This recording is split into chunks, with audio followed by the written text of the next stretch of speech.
Résultat. Vous avez senti une certaine pression autour de cette rencontre? On a vraiment l'impression que ce match se prépare sur les meilleurs auspices. Non, nous on prend les matchs sereinement. On a bien préparé la semaine. Les joueurs ont été mis au repos cette semaine, donc non, on est bien dans les têtes et bien dans les corps, donc tout va bien. Le début de match va être important. Ouais, très important. Ouais. Très important. On va le suivre. Hein. On ne coupe pas. Bien sûr qu'on va le suivre, Paga, ce début de match entre Marseillais et Parisiens. Deux équipes qui ont été battues cette semaine en Coupe d'Europe, pas dans les mêmes conditions. Marseille vraiment a sombré à Eindhoven alors que la pression était énorme sur Marseille.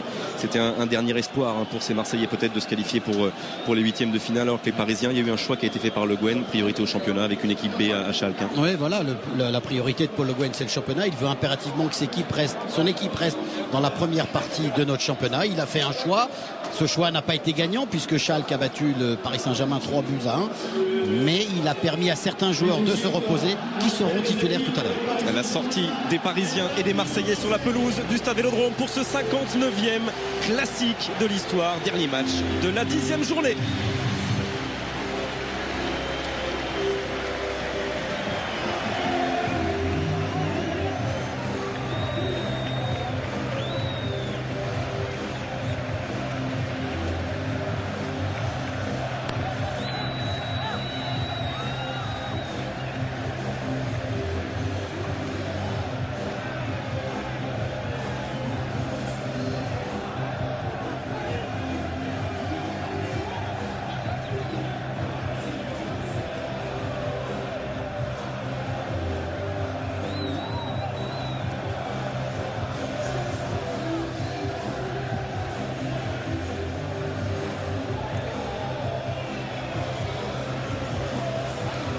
On a envie d'en profiter le plus longtemps possible de cette atmosphère. C'est vrai qu'on tombe souvent dans le cliché quand on parle du classique, Olivier, entre Marseille et le Paris Saint-Germain. Match pas comme les autres, ambiance pas comme les autres.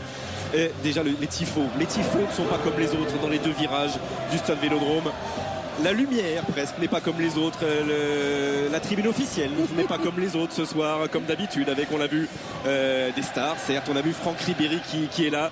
C'est pas un match comme les autres, même s'il y a des sourires là sur les visages marseillais, comme celui d'Mbami qui fait partie des nombreux joueurs qui ont joué dans les deux clubs. Ce n'est pas un match comme les autres, aussi bien sûr pour Laurent Duhamel, l'arbitre. Jaune, bleu. C'est bleu, à vous de choisir votre camp. Restez là, à vous le ballon, messieurs. Bon match. Et retour aussi de Claude Makélélé ici à Marseille. L'équipe de Marseille, on l'a vu, le capitaine Lorik Sana, il redescend derrière à côté d'Hilton pour la première fois de la saison. Oui, ça c'est la surprise avec un milieu de terrain beaucoup plus fourni. Je dirais un milieu de terrain travailleur, Caboret, Mbami, Cherou. Valbuena va être en soutien de Niang et Koné. La nouvelle également, c'est que Ben Arfa n'est pas titulaire. Et ça aussi, ça a son importance aujourd'hui.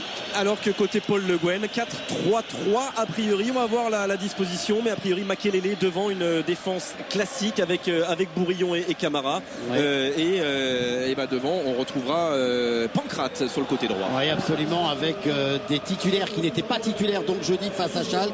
Et là, on va retrouver un milieu de terrain avec Makélélé, Sessegnon, Roten. Et puis surtout, la petite nouvelle, c'est quand même ce milieu, cette attaque, je veux dire. Ce nombre de joueurs offensifs avec Louis Ndoula, O'Haro, Pancrate, Sessegnon, Roten, c'est peut-être la surprise de Paul Le Guen. Regardez dans la deuxième image, Laurent Duhamel, ça c'était il y a une heure quand il est venu reconnaître le terrain. L'arbitre, un peu superstitieux, embrasser ce filet, lui qui arbitre son deuxième classique en Ligue 1 dans sa carrière. Le premier c'était il y a longtemps, hein. C'était en 2002 ici, victoire 1-0 avec un but de Van Buiten. Et là, il y a beaucoup d'émotions pour la petite Lyséa, une petite Marseillaise qui est âgée de 6 ans, qui va donner un coup d'envoi fictif. Voilà, de ce 59e classique. C'est pas la petite fille, il faut qu'elle tape dans le ballon. Vas-y, voilà, c'est fait. De l'émotion parce que c'est grâce entre autres aux collectes qui ont été réalisées au Stade Vélodrome et avec les supporters olympiques de Marseille que cette petite a pu soigner. Pour l'instant, elle était en rémission, soigner une tumeur dans un hôpital à Boston aux États-Unis. C'était il y a quelques mois et la voilà aujourd'hui sur la pelouse du Vélodrome pour remercier à sa manière le peuple du football marseillais. Voilà, on a en place avec cette merveilleuse caméra, Grégoire, le dispositif tactique des deux équipes. Regardez bien, voyez, vous avez la position des joueurs avec sur le côté Bonnard, sur le côté droit de l'attaque marseillaise qui est seul là-bas sur le côté, c'est assez intéressant. Et au niveau, Niang, Koné et Valbuena. Le coup d'envoi de ce dernier match de la 10e journée est a priori comme annoncé par Olivier tout à l'heure, 4-3-3 côté parisien avec un Claude Makélélé qui fera le libéro du milieu de terrain et le premier protecteur de sa défense, Chirou avec Niang, et la première intervention de Bourillon et le premier coup franc intéressant obtenu par l'international sénégalais. Et on revoit la faute de Bourillon qui arrive nettement en retard par rapport à Niang. Niang qui déjà commence à utiliser toute la largeur. Et déjà danger dans cette surface de réparation parisienne. Moins d'une minute de jeu. Et Mathieu Valbuena va frapper ce premier coup franc de la partie. Il a été détourné et il se transforme en corner en faveur de l'Olympique de Marseille. Jérôme Rotten, buteur lors du dernier Marseille-Paris Saint-Germain en Ligue 1 en février dernier ici au Vélodrome. Il avait marqué sur pénalty, il a été rapidement joué. Ce corner à nouveau, le centre de Valbuena, la tête de Guillaume Haro. Et il est sorti ce ballon.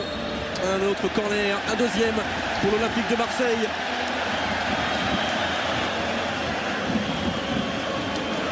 Son Mbami et Bonnard sont restés largement en retrait, sinon tout le monde est concerné sur ce coup de pied arrêté. Ce qui oblige de toute façon les 11 Parisiens à se retrouver pratiquement de leurs 16,50 m, sauf Louis Ndoula. À nouveau Valbuena. Oh, c'était pour Lorixana qui arrivait de lancer. Vitorino Hilton, pardon. Ballon toujours pour Taïwo. Il n'arrive pas à s'en sortir pour l'instant les Parisiens. Nouveau Taïwo. Le pied droit du Nigérian. Il va voir le cadre se dérober pour quelques centimètres. Et puis la première frappe de Taïwo qui est détournée une première fois, c'est mal renvoyé par les Parisiens et cette frappe instantanée du pied droit de Taïwo a failli surprendre Landreau. Ça passe juste à côté du poteau droit de Michael Landreau. Quelle frappe, force de Taïwo qui a failli surprendre le gardien parisien. Oui, quelle erreur de relance aussi côté parisien, on la voit dans ce plan aérien. C'est Pancrate qui a renvoyé plein axe ce ballon. Et il avait une belle trajectoire pour un gaucher. Il a été super. Tellement fort ce ballon, le Nigérian, qu'il a pris une belle trajectoire instantané, Grégoire. Et instantané, il n'y a pas eu de calcul de la part de Taïwo. C'est une frappe forte, tendue. Et ça va lancer ce classique. Et là encore un ballon récupéré par Pancrate, il le centre rapidement vers O'Haro. Il y avait Louis Ndoula dans la surface de réparation. Retour de la défense marseillaise avec Caboret qui va relancer Valbuena. Bami. Et une équipe de Paris tournée vers l'offensive. Les Parisiens qui ont 5 joueurs à véritable vocation offensive qui obligent les Marseillais à défendre dans l'ensemble. Et on dit souvent, Laurent, que ce sont des matchs fermés, les matchs entre l'Olympique de Marseille et le Paris Saint-Germain. Pour l'instant, ça ne l'est pas. On cherche surtout à jouer. Et on n'a tellement pas de temps, pas d'arrêt de jeu qu'on n'a même pas le temps d'écouter Philippe Doucet pour son historique. Mais à la première occasion, tiens, on en profite Philippe, on en profite avec cette touche qui prend du temps. En fait, je voulais profiter pour vous donner une autre stat, puis je vous donnerai peut-être un peu plus tard. C'est regarder, parce que vu le début du match, vu dans le premier quart d'heure, Marseille déjà 6 sur les 18 marqués par Marseille et PSG 3 sur 8. C'est-à-dire dans le premier quart d'heure, on marque beaucoup des deux côtés. Pourquoi pas ce soir? Et Marseille a failli être fidèle à sa réputation avec Taïwo il y a quelques secondes. Chérou avec la pression de Seara et la faute sur Benoît Chirou. C'était Niang qui sollicitait le ballon. Malheureusement, ça a été mal joué par Sana. Seara qui était absent sur le marquage de Niang. Il refait, l'arbitre a sifflé. Sana avec Bami. Et finalement, deux équipes qui sont dans la même organisation. Ils ont fait un triangle à la lyonnaise, on va appeler ça comme ça. D'un côté comme de l'autre. C'est court. C'est court et récupéré par Fabrice Pancrate. Pancrate qui ont un gros travail sur les côtés parce qu'on connaît la force et la forme de Taïwo en ce moment. Seara étincelant ce début de rencontre, un peu profond pour Louis Ndoula et bien couvert par Bonnard. Ce ballon pour la relance de Steve Mandanda. Bami. Caboret. Voilà le problème peut-être pour les Parisiens, c'est d'empêcher les montées de Taïwo. Niang. Vous avez raison Olivier, c'est Paul Le Guen de le faire remarquer d'entrée. Il dit si on empêche déjà, il veut qu'on aille presser déjà au départ de l'action et qu'on bloque effectivement ces deux couloirs. Il y a deux joueurs du côté de Paris qui ont un rôle important, c'est Peggy Louis Ndoula et Pancrate, parce qu'il faut bloquer les espaces, les couloirs. Récupération Makelele, ça s'est refermé là autour des attaquants marseillais. Armand. Louindoula. Et le triangle a fonctionné jusqu'à Jérôme Roten face à Bonnard. Roten qui enroule son centre vers Waro qui contrôle, qui ne peut pas frapper pour l'instant. Oui, pas de contre favorable pour le géant de l'attaque parisienne face à Lorik Sana. Il avait bien emmené son ballon quand même, Grégoire. Malheureusement, il a été contré. Et lui découvre le classique. D'autres ont de l'expérience de cette rencontre, comme Lorik Sana bien sûr, mais lui, Guillaume Waro le découvre. Et Valbuena qui ne passera pas là face à Sylvain Armand. Ils sont plus de joueurs à aller finir l'action côté parisien, à participer à l'action offensive que Marseille en ce moment. Et Mamadou Niang qui va être là sanctionné par monsieur Duhamel. Oh, pas de faute méchante, mais une faute selon l'arbitre qui va donner un coup franc au Paris Saint-Germain. Faute sur Claude Makelele. Là, on voit le travail de Waro. Malheureusement, son ballon a été détourné par Sana. Waro, on s'en sert beaucoup. Hein. C'est quand même c'est devenu une arme essentielle du côté du Paris Saint-Germain. Parce que vous voyez encore. Oh là, la faute, non? Ah non, il n'a pas sifflé, monsieur Duhamel. Mais Waro est le point fixateur de l'attaque parisienne. Valbuena, Niang. Oh, il fallait bien emmener ce ballon. C'était difficile pour Mamadou Niang. Mais pour le moment, on ne suit pas les trois attaquants. Côté marseillais, on reste en place. Waro, il était passé devant Sana et bon contre-épaule. Et là, il va finalement commettre une faute avec Sana. Oui, estimait certainement monsieur Duhamel que Sana avait fait une obstruction. Au départ, on va voir comment Waro va être malin. Il va réussir à glisser son ballon. Regardez bien, là le contrôle est bon. Il réussit son dribble. Bon, et c'est à ce moment-là, vous voyez peut-être que monsieur Duhamel estime que la protection du ballon, eh bien c'est une faute que commet Sana. Ou que Sana se désintéresse du ballon finalement pendant une seconde ou deux. Oui, mais là c'est pas son boulot quand même. Faut le reconnaître. Bourillon. C'est pas en jeu. Toujours Waro, ça n'ira pas jusqu'à Louindoula et on le sent. Le problème pour la défense marseillaise, ça va être encore une fois comme pour de nombreuses défenses adverses des Parisiens cette saison, c'est Waro. Gérer le cas Waro qui va défendre certes, mais qui sera là, vous le mettiez en avant depuis le début de la rencontre, et pour récupérer par exemple des ballons et pour les distiller, les détourner pour ses partenaires et pour être là. Il n'est pas hors jeu pour l'instant. Waro face à Hilton. Le bon retour d'Hilton pour l'instant, et avec l'aide de Sana, Marseille va s'en sortir. Ils sont en difficulté là, les Marseillais. Pour le moment, ils n'arrivent pas à ressortir les ballons de derrière. Voilà, et puis à partir du moment, Laurent, où on laisse Sessegnon maître du ballon, vous voyez là, Sessegnon, il est capable de tout. Mauvais placement de Hilton qui a remis Waro dans le sens du jeu. Malheureusement pour l'attaquant parisien, le tacle a été gagnant de la part de Hilton. Mais l'organisation marseillaise oblige finalement les Parisiens à jouer. Ils jouent, ils peuvent sortir, ils peuvent être très offensifs en fait. Bami avec Caboret. Il est en jeu. De toute façon, c'était un petit peu profond pour le petit Baki Koné, premier classique aussi pour lui. Guéretz le connaît, ce classique, depuis la saison passée. Et le bon appel de balle de Pancrate face à Taïwo.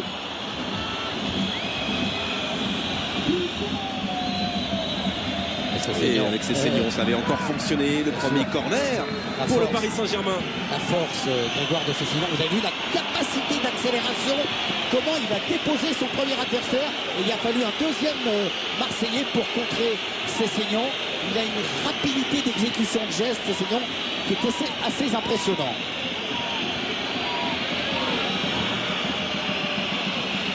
Le corner à suivre pour le Paris Saint-Germain.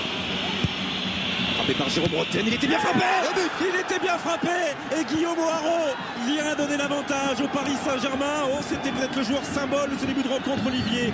9 minutes pile dans ce 59e classique. Et le Paris Saint-Germain mène 1-0. Ouais, 5e but pour Guillaume Waro en Ligue 1. Lui qui en a marqué 41 en Ligue 2 l'année dernière. Sur les années passées en Ligue 2. Et là, superbe but au premier. Regardez son déplacement. Il laisse Sana, il passe devant Sana. Et là, il monte haut entre Hilton et Sana. Et c'est lui qui frappe ce ballon de la tête. Regardez-le, il est là. Guillaume Waro. Bonnard ne peut absolument rien. On regarde maintenant la caméra isolée sur Waro. Suivez bien son déplacement. Là, il reste et il monte au bon moment. Et sa frappe de la tête est gagnante. Ils sont bien rentrés dans le match, les Parisiens. Oui. Quand même. Franchement, ils ont, comme souvent d'ailleurs, souvent quand ils mènent 1-0, c'est difficile après contre eux. Et sachez messieurs, mais ça on sait que l'Olympique de Marseille est invaincu bien sûr cette saison. Sachez que l'Olympique de Marseille n'a été mené que 6 minutes, 6 petites minutes après 9 journées. C'était lors de la première journée, après l'ouverture du score d'Olivier Thomer, si mes souvenirs sont bons, à Rennes. Il y avait une égalisation très rapide 6 minutes après pour l'Olympique de Marseille. Marseille n'a pas connu cette situation d'être mené et peut-être de douter d'entrer dans ce match après une semaine qui a sans doute laissé des traces. On va voir la réaction. Par contre, ce que l'OM a connu cette semaine, c'est justement de prendre des buts de la tête. Oui. On avait eu 2 à Eindhoven, en voilà un plus. Ouais. Sauf que celui-là était moins facile à marquer que les 2 buts marqués par le joueur néerlandais mercredi. Il a fallu quand même du déplacement de la part de Haro et puis sur une bonne détente au bon moment. Un gros duel avec 2 défenseurs marseillais. Ça s'appelait Couverman. Je sais que vous avez des problèmes avec les noms. Olivier, je vous aide. Merci. Et les Marseillais ont toujours autant de soucis là, à essayer de tenir le ballon. Et ça fait bientôt 11 minutes que ça dure maintenant, le centre de Roten. La tête d'Hilton directement sur Makelele. Ils font au milieu les Parisiens souvent. Oui, mais on sait que souvent ce sont à cet endroit-là que les matchs se gagnent. Pas de hors-jeu pour Baki Koné. C'était dur là aussi de réussir le contrôle. Il n'y est pas parvenu, le petit Ivoirien. Ouais. Mais il va falloir que Chérou, Caboret jouent beaucoup plus haut s'ils veulent permettre aux 3 autres attaquants d'avoir du soutien. C'est trop. On a vu sur le ralenti, Laurent, le très bon ballon de Valbuena en profondeur pour Baki Koné. Et c'est peut-être aussi dans ce genre de match. On discutait avec les joueurs parisiens, Olivier, cet après-midi. Et à leur arrivée au stade, c'est peut-être l'arrivée aussi de joueurs comme Makelele, de joueurs d'expérience comme Cessignon qui rassure ses partenaires par sa puissance physique, sa capacité de percussion, que les Parisiens abordent ce match différemment, avec plus de confiance. Regardez cette image par exemple, Makelele. Ça c'est des images importantes bien dans sûr, le scénario d'un classique. C'est le patron de toute façon de cette équipe parisienne, Makelele. Et vous l'avez dit, Grégoire, il rassure ses coéquipiers, ça c'est énorme. Et puis en plus, on peut insister quand même sur ce joueur, Florent Haro, qui lui arrive de Ligue 2. Et bien lui, il devient quand même un pion essentiel dans le jeu du Paris Saint-Germain. Et on le sent serein, on le sent. Moi je trouve que c'est un joueur très intelligent parce qu'il s'adapte aux situations, il ne se crise pas et il reste concentré sur son jeu. Et ça c'est quand même énorme. Je ne sais pas ce que va faire Eric Guéretz. On a vu avec François-Charles Bidot là un gros plan sur Hatem Ben Arfa. Ça a été un choix de Guéretz. Il peut bouger assez vite parce que son organisation pour le moment lui pose des soucis dans le jeu. Ils n'ont pas le ballon. Baki Koné, c'est vrai que très peu de ballons arrivent à Baki Koné ou bien à Mamadou Niang. Chirou. C'est les latéraux qui peuvent faire la différence un petit peu. Taïwo tout d'un coup maintenant ne sollicite plus le ballon dans la profondeur. Seul Bonnard essaye encore un petit peu. Mais vous voyez, attention au contrôle un peu long de Makelele, ce qui oblige Chirou à commettre une faute. C'est surtout dans cet endroit du terrain où les Marseillais ont du mal à récupérer le ballon pour ensuite enchaîner.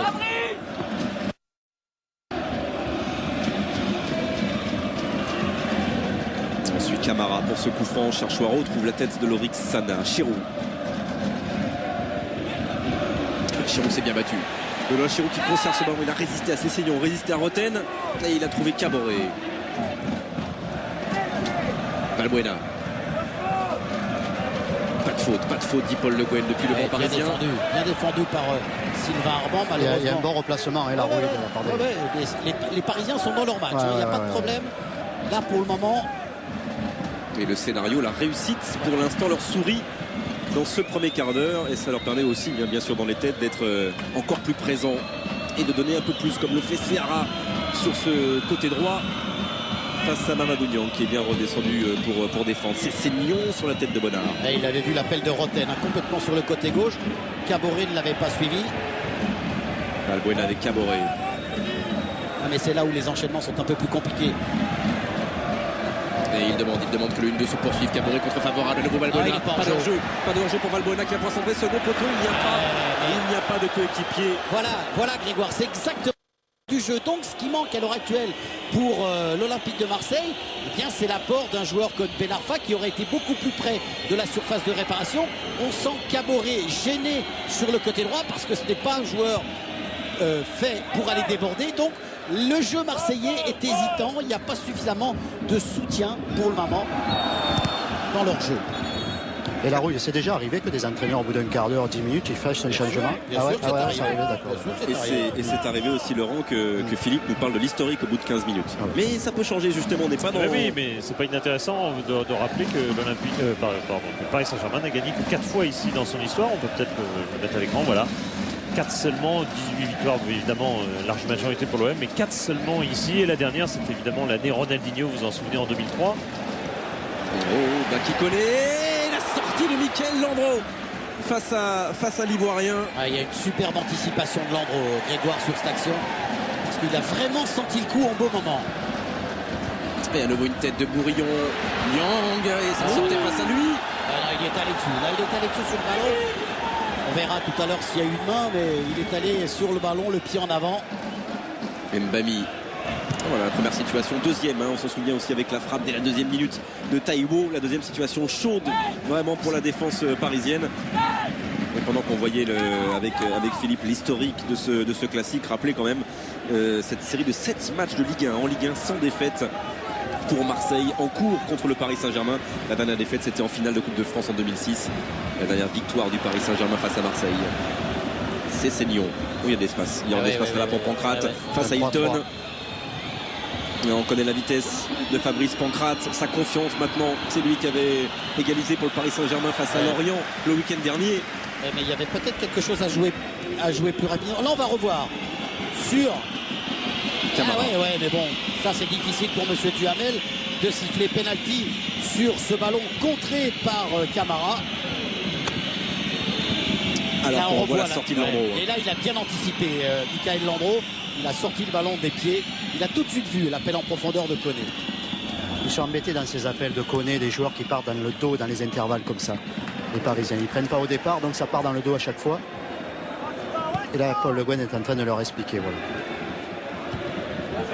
Oui, sauf que la seule arme pour le moment, c'est justement celle-là pour les Marseillais. Laurent, ce ne sont que les appels de Koné. Il y a qu'un joueur qui est en mouvement du côté de Marseille, c'est Koné. Le reste, ça reste assez statique. Et il demande un gros travail à Pancrate et à Louyendoula quand même, Paul Le Guen, je peux vous le dire.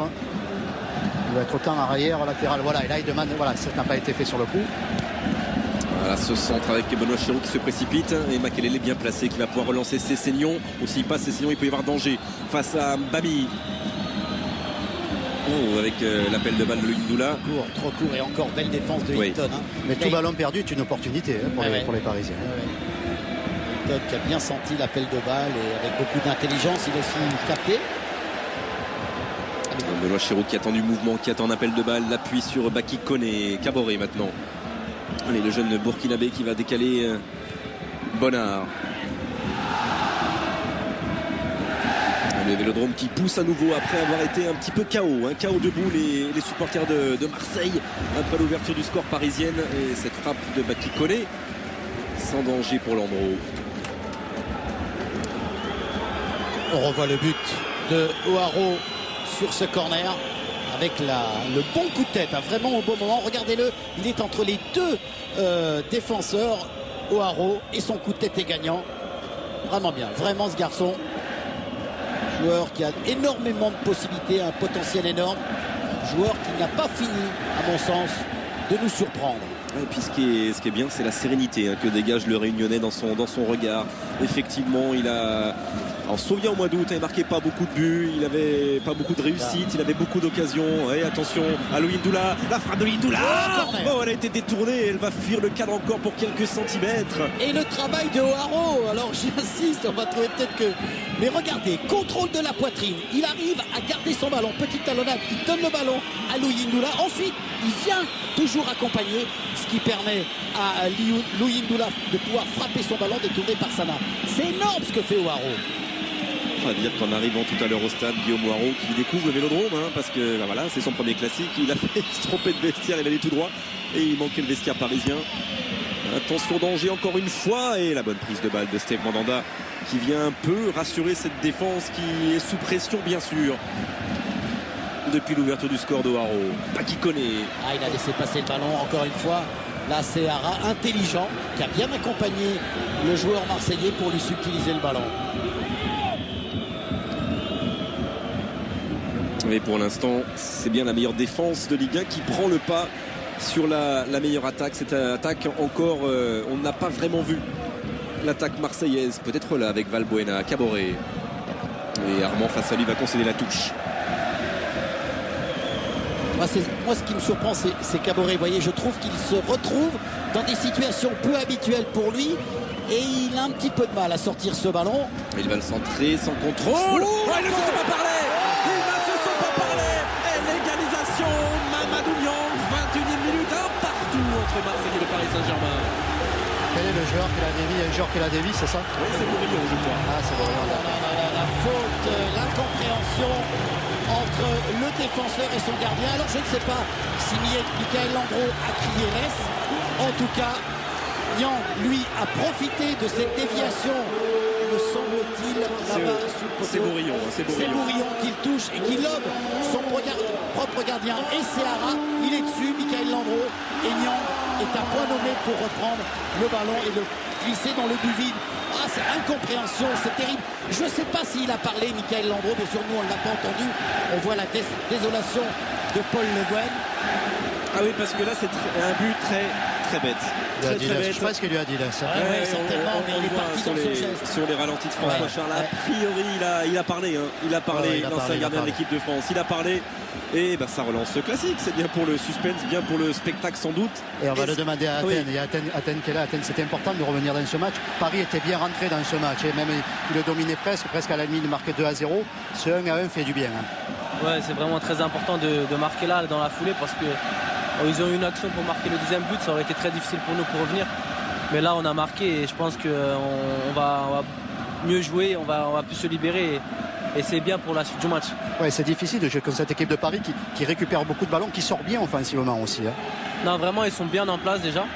Avec Makelele qui positionne un peu tout bien ses joueurs. Et après, ils sortent bien avec Owaro qui garde bien le ballon, Peggy Ndula qui tourne autour. C'est vraiment une équipe qui joue bien au ballon.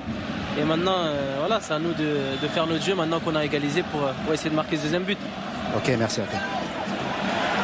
Et attention à cette récupération d'Oharo justement. On aura des stats intéressantes tout à l'heure justement sur Oharo et Niang avec Philippe Doucet. Depuis le début, depuis 22 minutes que l'on joue, Philippe. Oui, c'est intéressant de regarder Niang, Oharo. On les suit depuis le début avec leur kilométrage, avec aussi également, quand je ne vous demande pas de regarder les cartes, c'est peut-être un peu compliqué, mais vous voyez que Oharo, 200 mètres de plus déjà, il est à 2,5 km. Et surtout, peut-être plus intéressant, haute intensité, je vais prendre le temps de vous expliquer. Ce sont tout simplement les sprints en gros qui ont été réalisés par les deux joueurs. Et bien on s'aperçoit qu'il y en a beaucoup plus en pourcentage du côté d'Oharo que de Niang. Ça veut dire, Olivier, j'imagine qu'il y a beaucoup plus d'espace et que du coup il a beaucoup plus d'espace pour accélérer. Tout simplement, et puis qu'en plus notre ami Oharo, eh bien, dans son esprit, il est libre justement pour faire ces espaces. À noter quand même qu'ils ont touché 14 ballons chacun. Oui, mais c'est parce qu'il a de grandes jambes aussi. Il a de grandes jambes, mais il les utilise bien. Il les utilise bien avec ce centre de Roten, repoussé par Hilton. Ça peut être un grand classique. Pour l'instant, c'est un des bons classiques au niveau du jeu, de l'envie de jouer des deux équipes.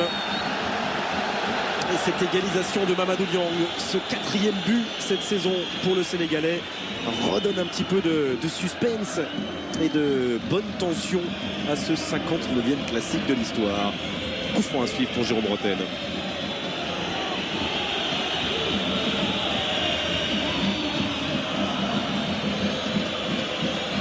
C'est aussi un poste pas facile, le deuxième axial dans les deux clubs. C'est le cas pour Zoubar qu'on voit ce soir remplacé par Sana aux côtés d'Hilton. C'est aussi le cas autour de Camara au Paris Saint-Germain. Ça a été Sakho, mais après la blessure, ça a été un peu Traoré, c'est maintenant Bourillon. Voilà, on cherche des deux côtés, Olivier, le penchant naturel du taulier. Ouais, surtout, attendez, on va laisser terminer cette action. Surtout la complicité. Clin d'œil, on comprend le déplacement de son coéquipier dans la zone défensive, c'est très important et c'est vrai que du côté de Marseille et de Paris, on est à la recherche de cette complicité. Et là on se projette encore bien vers l'avant côté Paris Saint-Germain avec Sylvain Armand, c'est détourné. Elle a été touchée, je crois qu'il la voit pas. Ouais, mais je pense que Peggy Ndula, il aurait dû faire un appel plus large, vous voyez, pour offrir encore plus de place pour Armand et peut-être qu'il aurait pu lui donner le ballon plus facilement. Et il y en a deux, bon, à l'image de Claude Makélélé, c'est Chérou de son côté marseillais qui remonte cette dynamique-là. Là où les Marseillais n'arrivaient pas à ressortir les ballons depuis le début, lui il est en train de les prendre et de les ressortir pour les donner aux attaquants. Bami avec Lorixana.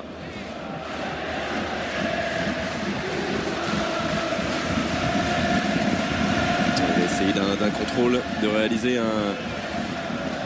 un grand pont sur Seara. Mamadou Niang. Il s'est enflammé là. Oh, mais c'est bien, oui, c'est bien ce genre de geste. Et il a le talent pour les réaliser, Mamadou Niang.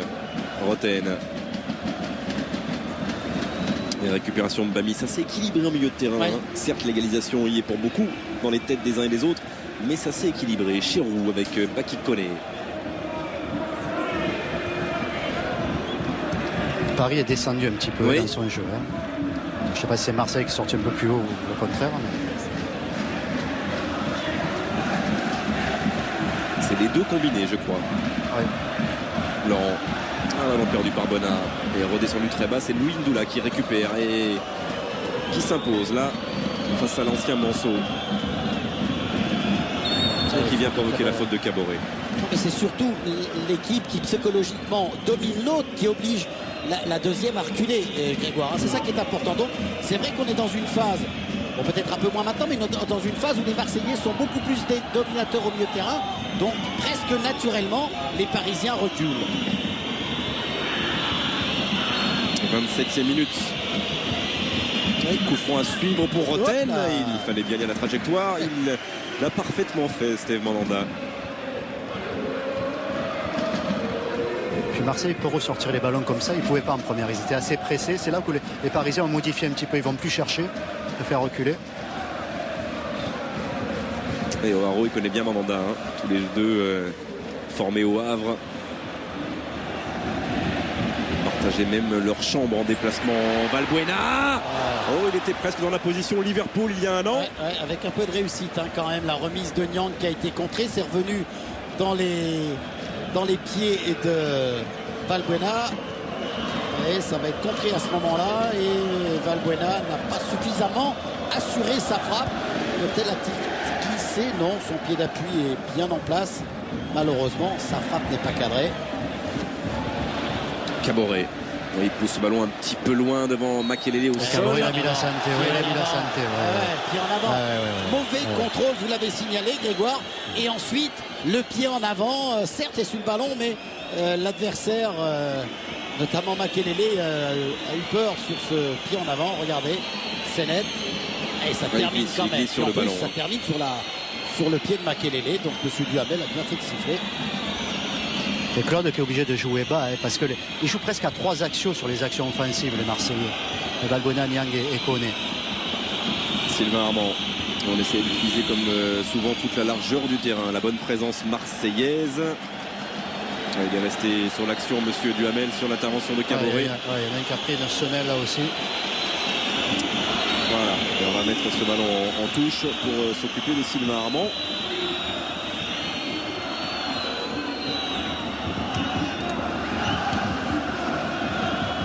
Sylvain Armand, il avait vécu, alors qu'on revoit là. Aïe, c'est parti. Oh, ça fait mal, hein, ça fait mal. Qui c'est qui l'a mise là? C'est Caboret qui dégage, certes, mais après c'est dans le mouvement. C'est à côté de Samy Traoré d'ailleurs. Samy, c'est une action, mais c'est pas un gros tacle pour toi ça, ce qu'il vient de mettre à la Caboret. Non, c'est vrai que bon, il est peut-être un petit peu en retard. Bon, mais c'est comme ça, il y a de l'engagement. C'est un bon match de la part de votre équipe déjà, qui fait une bonne première demi-heure. Ouais, je pense qu'on est bien en place. Donc, défensivement, il faudra contrôler un peu la profondeur avec les appels de Baki et de Mamad. Mais on avait la chance de mener au score. Maintenant, on prend un but un peu bête sur, je pense, un manque de communication. C'est un but casquette, comme dirait Samy. Ouais, c'est un but casquette. C'est pas grave, on va faire avec. Moi, il y a déjà un partout. Il faut tenir jusqu'à la mi-temps. Et puis, on va essayer de pousser nos actions offensives jusqu'au bout. Et puis, on verra bien. On a trouvé plus grand que toi avec O'Haro. Non, il est plus grand que toi. Non, ça va pas, il est plus petit, bagarre. C'est moi le plus patron. Il voulait t'aligner, mais à la caméra de là-haut, on a un peu hésité, hein, tu sais, aujourd'hui. Ouais. Merci, Samy. Et il y a du relâchement dans le bon sens du terme sur ce banc parisien. Il y a un bon esprit, c'est vrai, les deux tacles. Et ça va mieux pour Sylvain Armand. Après ce contact avec Caboret, on a vu des blessures très importantes pour moins que ça. Et heureusement, il est debout, le Parisien. Même s'il n'y avait rien de volontaire dans l'intervention sur ce coup-là de Caboret. Et c'est le reprend. Ça s'est levé pour Baki Koné. Et ce poteau trouvé par Caboret n'y changera rien pour l'Olympique de Marseille. J'ai pensé à un moment que Valbuena allait frapper directement ce ballon après le contrôler. À ce moment-là, j'ai cru qu'il allait enchaîner. Malheureusement, il essaye, non ? Non. Oui, il a peut-être essayé, Grégoire. Vous avez peut-être raison finalement. Mais en le ratant, il a mis... On va regarder avec ce ralenti. Je propose. Il a raté. Parce que oui, il a tenté, mais il a frappé du genou. Absolument, vous voyez. Ce qui est étonnant, c'est que Paris se fait contrer quand même. Ils sortent avec beaucoup de joueurs et chaque fois qu'il y a un ballon perdu assez haut, il y a des possibilités dans les espaces de trouver des joueurs à chaque fois. Bami. Et on trouve de plus en plus Valbuena aussi. De plus en plus Valbuena à côté Olympique de Marseille. Le centre de Buena chez Roux. L'intervention de Camara juste devant Baki Koné. C'est avec Cessignon. Makelele et le Brésilien qui va remettre ce ballon au sol. Pancrate. Un appel de balle d'Oaro surveillé par Hilton. Il y a aussi un joueur qui perd de son influence dans le jeu du Paris Saint-Germain, c'est Cessignon, Grégoire. Depuis qu'il touche moins le ballon, eh bien le jeu du Paris Saint-Germain a beaucoup plus de mal à se mettre en place. Et cela explique les raisons de la... Alors que Valbuena touche de plus en plus de ballons, il est sorti. Mais ils défendent moins bien collectivement les Parisiens en ce moment. Oui. Mais peut-être aussi parce qu'il y a un petit coup de fatigue de la part des Parisiens, même si la plupart n'ont pas joué jeudi face à Schalke. Où Loris Arnaud malheureusement a laissé les ligaments de son genou. Il a été opéré hier, il en a pour 6 mois, alors que Devin Jouli, qui a fait un dernier essai hier avec l'entraînement du Paris Saint-Germain, la frappe de Chirou, reviendra peut-être dès mercredi face à Toulouse côté PSG. Taiwo. C'est dommage, il a attendu alors qu'il y avait la possibilité de lâcher le ballon plus vite, Taiwo, pour enchaîner. Il a préféré passer par son gardien. Et Guéret est d'accord avec vous. Ah bah oui, il y avait autre chose à faire, c'est clair. Koné peut frapper. Face à lui, une bonne présence de Camara et le dégagement de Sylvain Armand. Et Koné, Grégoire, est toujours dans le déplacement. Oui. Il est toujours en mouvement, certes, souvent à la limite du hors-jeu, mais c'est le Marseillais qui est, je trouve, le plus disponible offensivement. Et lui qui est en train de faire le cirque pour le moment aussi. Valbuena le centre. Il était juste un peu court, Mamadou Niang. Ah ouais, mais là il y a Camara qui se retourne, qui ne joue pas le ballon, Grégoire. C'est assez étonnant, alors qu'il aurait peut-être pu tenter de le dégager. On va revoir sur ce ralenti. Il n'a pas osé, peut-être il est gêné par le rebond. Camara, vous voyez, j'ai cru qu'il allait armer et Niang est un petit peu court. Ça fait 2 moments de grand flottement. Le premier avait amené la légalisation marseillaise. Ça flotte sur ses centres venus de la droite. Et encore Baki Koné. Et Valbuena, il faut qu'il le règle, le cas Valbuena quand même. Oui, absolument. Et il y a Waro qui est blessé aussi. Et on a vu sur le ralenti que Paul Le Guen s'étonnait que son équipe ne sorte pas. Avec une lecture labiale, on a constaté qu'il était embêté, que son équipe recule. Il a envie qu'il soit plus haut. On fait un point, si vous voulez, au niveau de la possession, parce qu'elle a vraiment basculé très très sensiblement. Elle a évolué de 10 points, comme on dit en politique, mais dans le sens marseillais, on est maintenant à 57% du côté marseillais. On peut l'afficher tout naturellement. Ça suffit 10 points d'avance pour passer en politique. Ça, je sais pas, moi. Il n'y a que toi qui as une expérience de ça, Paga. Non, il y a que toi qui t'es présenté. Je suis loin. À 57-43, Paga, ça passe. Hein. On est élu. Ça va, alors. Jusqu'à preuve du contraire, on est élu. On a vu à la Super Loupe l'intervention de Sana, très aérienne et un peu musclée, c'est vrai, sur Guillaume Ouaro. On aura l'occasion aussi de reparler du rôle de Baki Koné, plus axial qu'il ne l'est habituellement. Aussi, c'était une volonté de Guéret. Après les matchs récents de l'Olympique de Marseille, il a peut-être plus envie de voir Baki Koné excentré là-bas à droite, comme il l'a été souvent. Et puis il est intéressant aujourd'hui dans ses déplacements, comme je vous disais tout à l'heure, c'est quand même lui qui sollicite le ballon, qui offre le plus d'appels en profondeur. On joue sur ses forces en ce moment. On joue sur ses forces alors qu'on ne jouait pas en début. Pour la faute de Hilton. La faute d'Hilton dans le dos d'Oaro. Il est difficile à marquer, ce grand gaillard réunionnais pour ses adversaires directs. On n'a pas l'impression qu'il va vite et il avance bien. On a l'impression qu'il pèse 12 kilos, qu'il va tomber. Il est là au contact et il résiste la plupart du temps. Et non, vraiment, c'est un joueur étonnant. Ça fait partie des très très belles découvertes de ce début de saison de Ligue 1. Vraiment. Ouais, après son passage au Havre, où il a appris beaucoup de choses. Et là, maintenant, il confirme. Et je vous dis, moi, j'ai le sentiment que ce gamin-là, du moins ce joueur-là, eh bien, on en reparlera pendant longtemps. Et j'ai le sentiment que son niveau va monter de plus en plus haut. Il n'est jamais satisfait d'ailleurs de ses matchs. Il dit toujours je peux faire mieux, je peux faire mieux. Hilton avec Taiwo.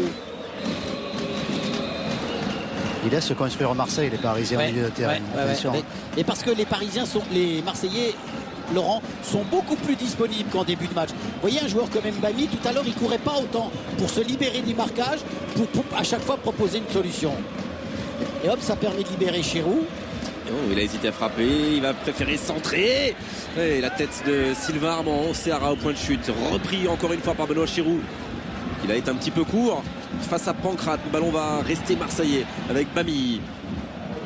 Cherche Baki Koné jusqu'à Camoré, côté droit, combinaison avec Valbuena dans la surface de réparation parisienne. Valbuena qui se retourne, centre du pied gauche. La tête de Bourillon et celle de Koné pour un arrêt. Il a fait bien celle-là. Oui. Toujours ce travail incessant de Valbuena. Bourillon qui dégage son ballon. Niang est resté un petit peu dans les starting blocks sur cette action, alors que Bourillon lui a devancé pour remettre sur la tête de Koné. Et Pagade, ils la font bien celle-là. C'est vrai que ça a failli ressembler au but Valenciennes la semaine dernière où Koné, après la frappe sur la barre, s'est retrouvé à frapper le ballon de la tête pour tromper Pento.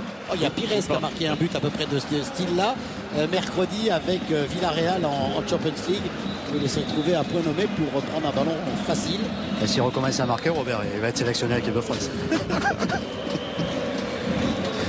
Pancrate. Avec le travail de Niang. Lui aussi avait besoin de retrouver un peu de confiance. Certes, c'est un but, on l'appellera casquette, l'expression consacrée du Paris Saint-Germain, mais il était là au second poteau pour propulser ce ballon au fond des filets, égaliser Mamadou Niang, son 73e but dans sa carrière. Valbuena. Ça a sauté. Ça a sauté à cause du terrain. Ils ont enterré un chameau. Ouais. Non, là on a vu le ballon. Regardez, le ballon va rebondir sur une motte. Et malheureusement, vous voyez, il n'a plus une position préférentielle pour frapper le ballon. Valbuena. Vous parlez beaucoup de Valbuena. C'est peut-être l'occasion de faire une comparaison avec Cessignon. C'est assez... L'évolution est assez intéressante puisqu'il est maintenant, au début de match, c'était à peu près pareil en nombre de ballons. Alors regardez le nombre de ballons joués par l'un et par l'autre, plus du double maintenant. Et puis même en distance parcourue, on sent que Valbuena est beaucoup plus c'est dans les déplacements, c'est ça. Présent dans le match et 33 ballons joués, Philippe, c'est énorme. Oui, et surtout 15 pour Cessignon qui a complètement baissé en influence après un très très bon début de match. Exactement. Et petit chiffre sur Valbuena, 6 centres déjà déclenchés par lui-même, donc il ne joue pas tellement dans l'axe finalement, Olivier. Non, absolument. Et c'est Ara là-bas qui va obtenir un corner pour le Paris Saint-Germain à 8 minutes de la fin du temps réglementaire en cette première période. Toujours un partout entre Marseille et le Paris Saint-Germain. Paris avait ouvert le score grâce au 5e but cette saison de Guillaume Haro, avant que Mamadou Niang l'égalise pour l'Olympique de Marseille grâce à sa 4e réalisation personnelle. Corner à suivre.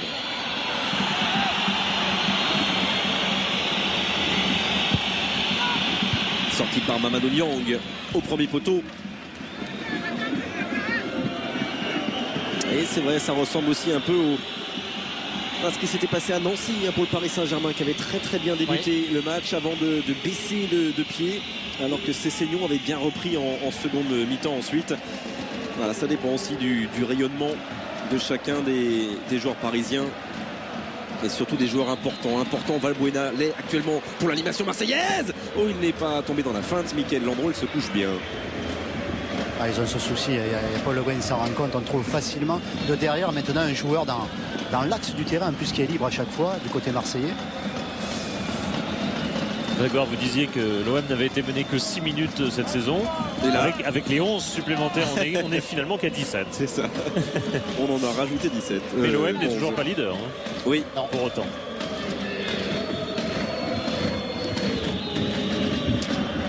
Et Lyon avec 21 points. Toujours un point d'avance sur Taiwo. Oui, mais si Taiwo a été encore surpris par la vivacité ou la grande enjambée de Haro. O'Haraud qui a réussi à pousser son ballon. Et vous allez voir que Taiwo vient le tacler par derrière, vient le faucher. Et monsieur Monsieur Duhamel, pardon, regardez, c'est net. Et après, il le chope. Et même si Sana récupère le ballon, il y a faute de Taiwo. Il va être content de savoir qu'il arbitre cette rencontre, monsieur Le Dentu. Il va être heureux. Il y a 4 arbitres, ça y est, on est presque à sec, on est presque. Allez, Jérôme Roten pour frapper un coup franc dangereux. On est dans les 5 dernières minutes de cette première période.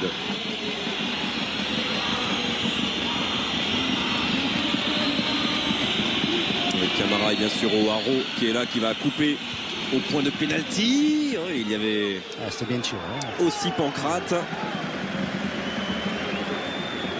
Et Peggy Louindoula.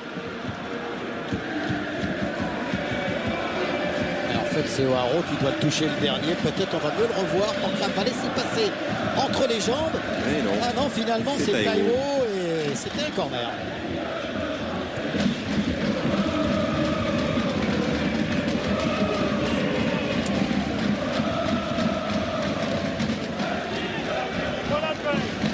Chirou avec Bami et Bonnard.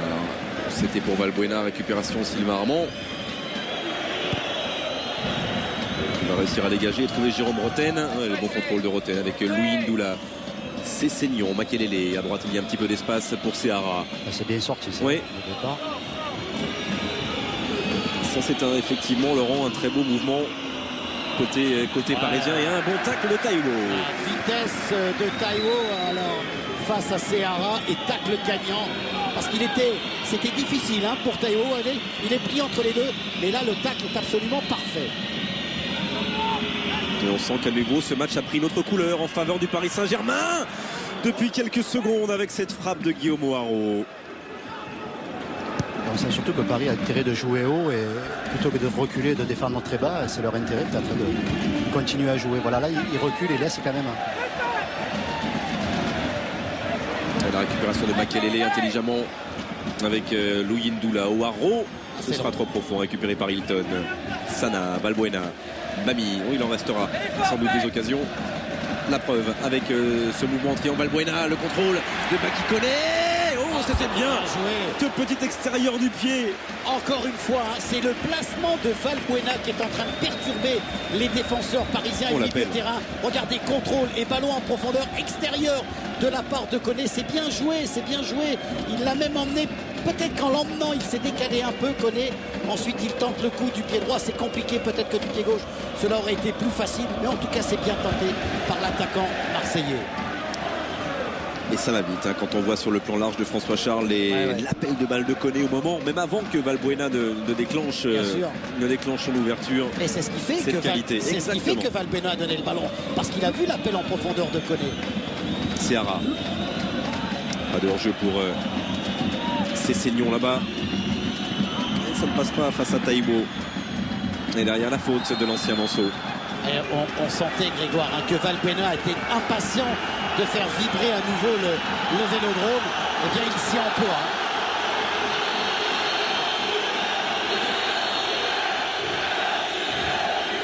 Alors, le Béninois et le Nigérian, pour l'instant, on reste au mot, et ça serait bien que ça en reste là.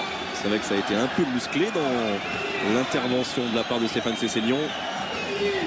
Et pour l'instant, M. Duhamel a été parfait pour son deuxième classico en Ligue 1. On va rester aux remontrances verbales de la part du directeur de jeu dans cette rencontre, alors qu'on revoit la petite virgule de Sessegnon. Il a peut-être tenté le petit pont hein, sur Taiwo, il n'a pas réussi. Ensuite, récupération de Taiwo, et voilà, tout se termine bien. Par une poignée de main virile entre les deux hommes. Sana.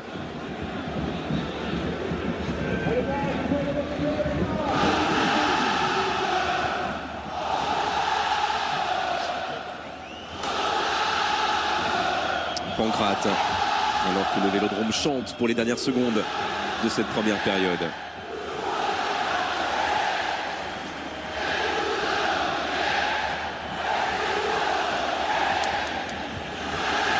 Chirou, Nyang, Koné et derrière Valbuena pour le deuxième but juste avant la pause en faveur de l'Olympique de Marseille. Marseille 2, Paris Saint-Germain 1. Et il y a un travail de Chérou qui est grandiose. Enfin, depuis le début du match, Chérou il amène quand même un surplus sur le plan technique. Et le travail de Chérou et le travail de Baki Koné, parce que vous allez voir quand même comment il va réussir à mystifier son adversaire direct. Valbuena est à point nommé, c'est lui qui a suivi le ballon relâché par Michael Landreau.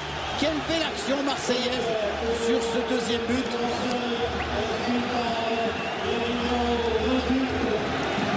Il est heureux Valbuena, je vous disais, il a envie de faire vibrer. Belle récupération du ballon de Chérou. Et là, Koné une première fois, Chérou encore sur le côté. Koné qui va se glisser après le relais avec Nyang. Regardez le travail, la frappe instantanée. Et Valbuena a suivi le ballon. Il a surpris Bourillon. L'instinct du buteur. Hein. Ah ouais, l'instinct du buteur pour son premier but cette saison, Mathieu Valbuena. Le petit, comme on l'appelle ici, l'un des petits, avec son m'63 marqué au meilleur moment possible. Vraiment pour l'Olympique de Marseille, juste avant la pause. On était même peut-être 42 secondes déjà au-delà du temps réglementaire. On était dans la 45e minute de cette première période. Relance peut-être sa carrière après une longue blessure. Non mais complètement Grégoire, complètement. Philippe vous l'a montré avec les statistiques, c'était le joueur qui prenait de l'importance dans le jeu marseillais. Ça s'est concrétisé par d'excellents ballons donnés dans la profondeur et ensuite par ce but à la 45e. Ceci dit, la rouille. Ah ouais, pardon, non, pardon, vas-y. Oui, je peux vous donner juste deux chiffres qui vont peut-être apparaître. Valbuena, c'était son 4e tir déjà. Oui. Et un symbole, outre le nombre de ballons joués, regardez son pourcentage de passes réussies.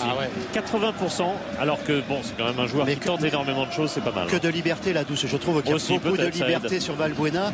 Et je pense que Paris aurait dû le corriger un peu plus tôt quand même. Je trouve qu'il y a beaucoup de liberté à chaque fois. Regardez, voilà, parce qu'il y a du déplacement, Laurent. Caboret pour un nouveau centre. Baki Koné et Nyang, c'est passé entre les deux hommes et c'est récupéré là-bas par Ciara. En tout cas, il a complètement changé ce match et Marseille a réagi après avoir été mené par Guillaume O'Haraud et l'ouverture du score du Paris Saint-Germain. Marseille a réagi. Et Eric Pires qui disait qu'il s'était trompé dans ses choix à Eindhoven de ne pas avoir titularisé Valbuena. Ce soir, le petit, l'ancien de Libourne Saint-Seurin lui donne raison. C'est peut-être pas terminé avec une chance pour le Paris Saint-Germain. Ce ne sera pas un corner, c'est sauvé par Sana. L'année dernière aussi, le PSG avait mené 1-0 et Marseille avait gagné 2-1. Pour l'instant, Marseille mène 2-1 et pour l'instant, après 45 minutes, Marseille virtuellement leader de la Ligue 1 avec ses buts de Nyang et de Mathieu Valbuena. Sacré classique, Olivier, pour l'instant. C'est un très bon match. C'est un très bon match, oui, Laurent. Ouais, on peut parler d'un gros match de la part de Marseille. Vous êtes mené à 0, vous revenez dans cette rencontre. Il y a eu de la technique, du physique, même si c'est pas fini. C'était dur déjà de revenir à 2-1. Oui, bien sûr, on montre qu'on a les ressources morales. Maintenant, il reste une mi-temps, il va falloir être vigilant, continuer à imposer notre rythme. On s'est fait remonter les bretelles après le match de PSV. Ce match de Paris venait à pic pour montrer qu'on avait de la qualité mentale, tactique et technique. Et on essaie de le faire, mais il reste une deuxième mi-temps, ça va être difficile encore. Et je vous ai vu sur le 1-0 de Paris, je vous ai vu remonter les gars, dire allez, il faut continuer, il faut y aller. On sent que votre équipe a besoin aussi de ce mental-là, de ces ressources-là, de leader dans l'équipe. Et vous êtes un peu un leader ce soir. Oui, on essaie tous de prendre nos responsabilités. À nous de faire notre job et de jouer en équipe. Dès qu'on joue en équipe, on fait de belles choses. D'autant que l'équipe de Paris ce soir fait un bon match, une belle entame. C'est une équipe qui est difficile à manier ce soir.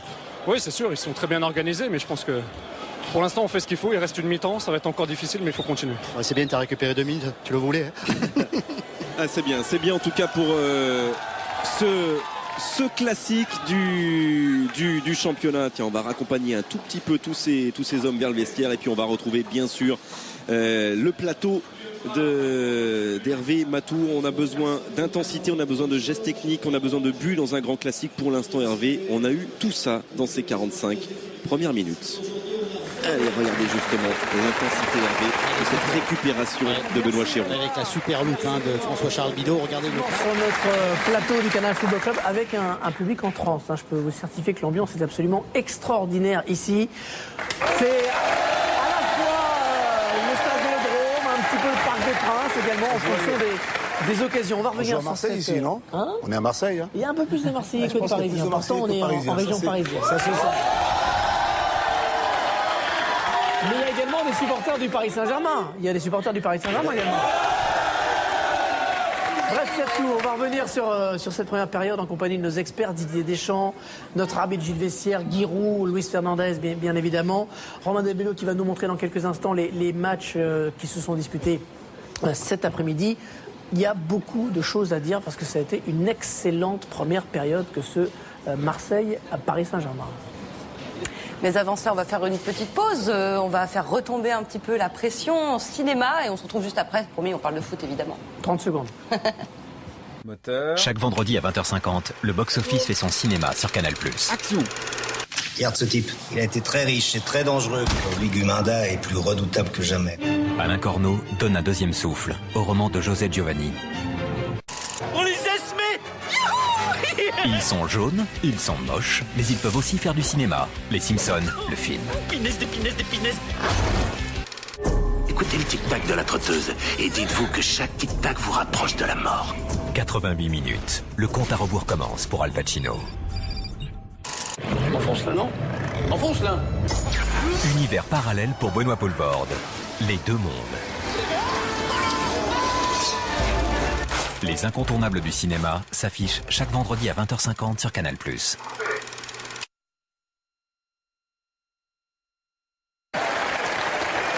Voilà pour le programme cinéma, mais le film que l'on suit ensemble ce soir est pas mal également avec du suspense, des rebondissements.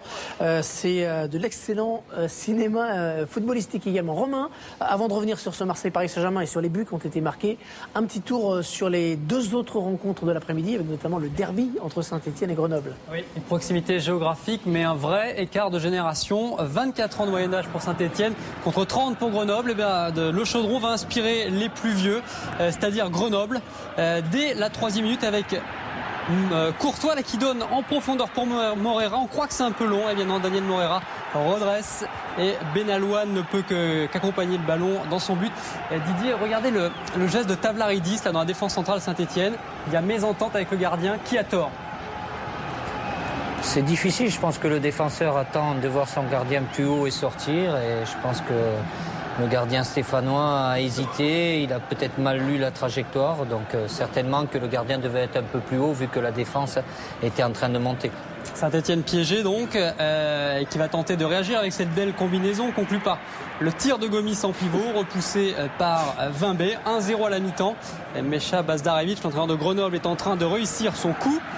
55e minute, il n'y a pas le choix pour Saint-Etienne, il faut attaquer, revenir dans le match, frappe de Dernis, ça passe au-dessus, mais on va voir sur le ralenti qu'il y a le bout du gant de Grégory Vimbé qui dévie légèrement ce tir qui allait sûrement sur la barre. À l'heure de jeu, centre de Perrin, tête de Gomis, ça passe juste à côté, l'attaquant stéphanois, pas franchement en réussite dans ce début de saison, c'est illustré encore par ce ballon qui passe à côté. Moreira donne à Romao, tire de loin du Grenoblois qui touche la barre. C'est un peu une spécialité à Grenoble, les tirs de loin. C'est qu'Akrou a excellé déjà dans cet exercice. Là, c'est sans réussite pour Romao. 80e minute, corner de Grenoble. Et c'est Djadjic qui est rentré un petit peu avant, qui enfonce les verts. Ça fait 2-0. Il y a beaucoup, Louis, de maillots de Grenoble. Regardez par rapport aux Stéphanois. Enfin, en tout cas, il y a peu de Stéphanois. Il y a une déviation déjà. Pour ensuite, il y a le joueur de Grenoble qui est beaucoup plus attentif et qui surprend, qui anticipe, qui passe devant le défenseur stéphanois. Et ça fait 2-0, dernière chance pour Saint-Etienne, signé Grax en pivot, mais Vimbé sort ce ballon. On en reste donc à 2-0 pour Grenoble qui remporte donc son 3e match à l'extérieur de la saison après Sochaux et Paris Saint-Germain. Donc ça marche bien, on file à Marcel Picot, Nancy-Sochaux, une seule victoire pour Nancy, 0 pour Sochaux. Mais Sochaux a marqué à chacun de ses matchs, c'est une particularité.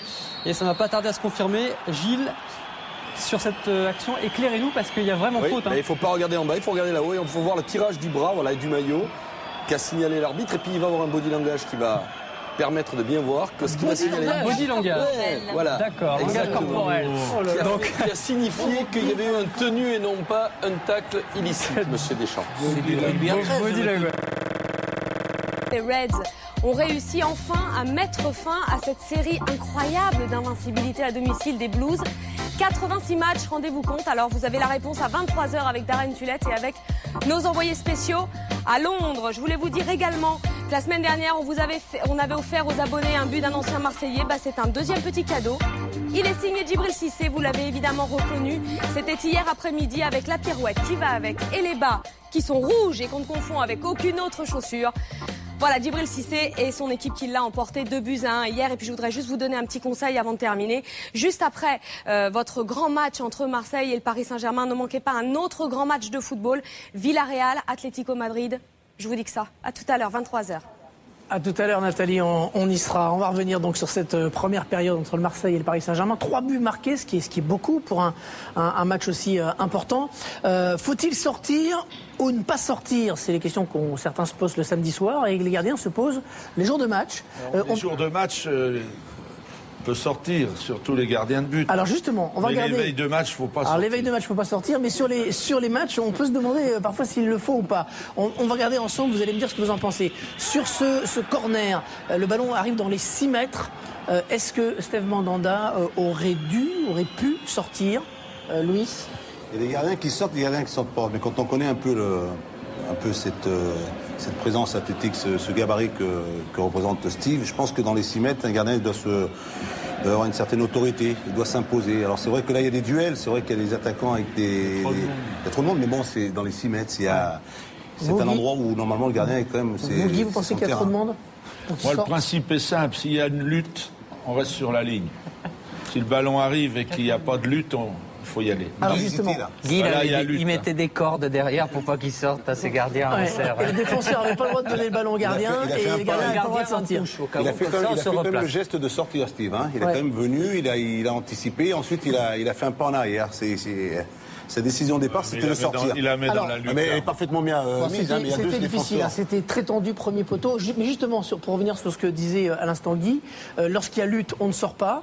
Je vous repose la question sur la sortie de Landreau, l'égalisation du Paris Saint-Germain par Niang, parce que Landreau, lui, il a décidé de sortir, alors qu'il y a finalement duel devant lui. Enfin, il y a 2 joueurs du Paris Saint-Germain. Il faut qu'il cause. Faut qu'il soit entendu de son arrière suffisamment tôt. Il y a des gardiens qui parlent trop tard. Quand le geste est parti, on ne peut plus s'arrêter. Donc il faut qu'il parle tôt. Il n'a pas parlé peut-être, ou c'était déjà trop tard.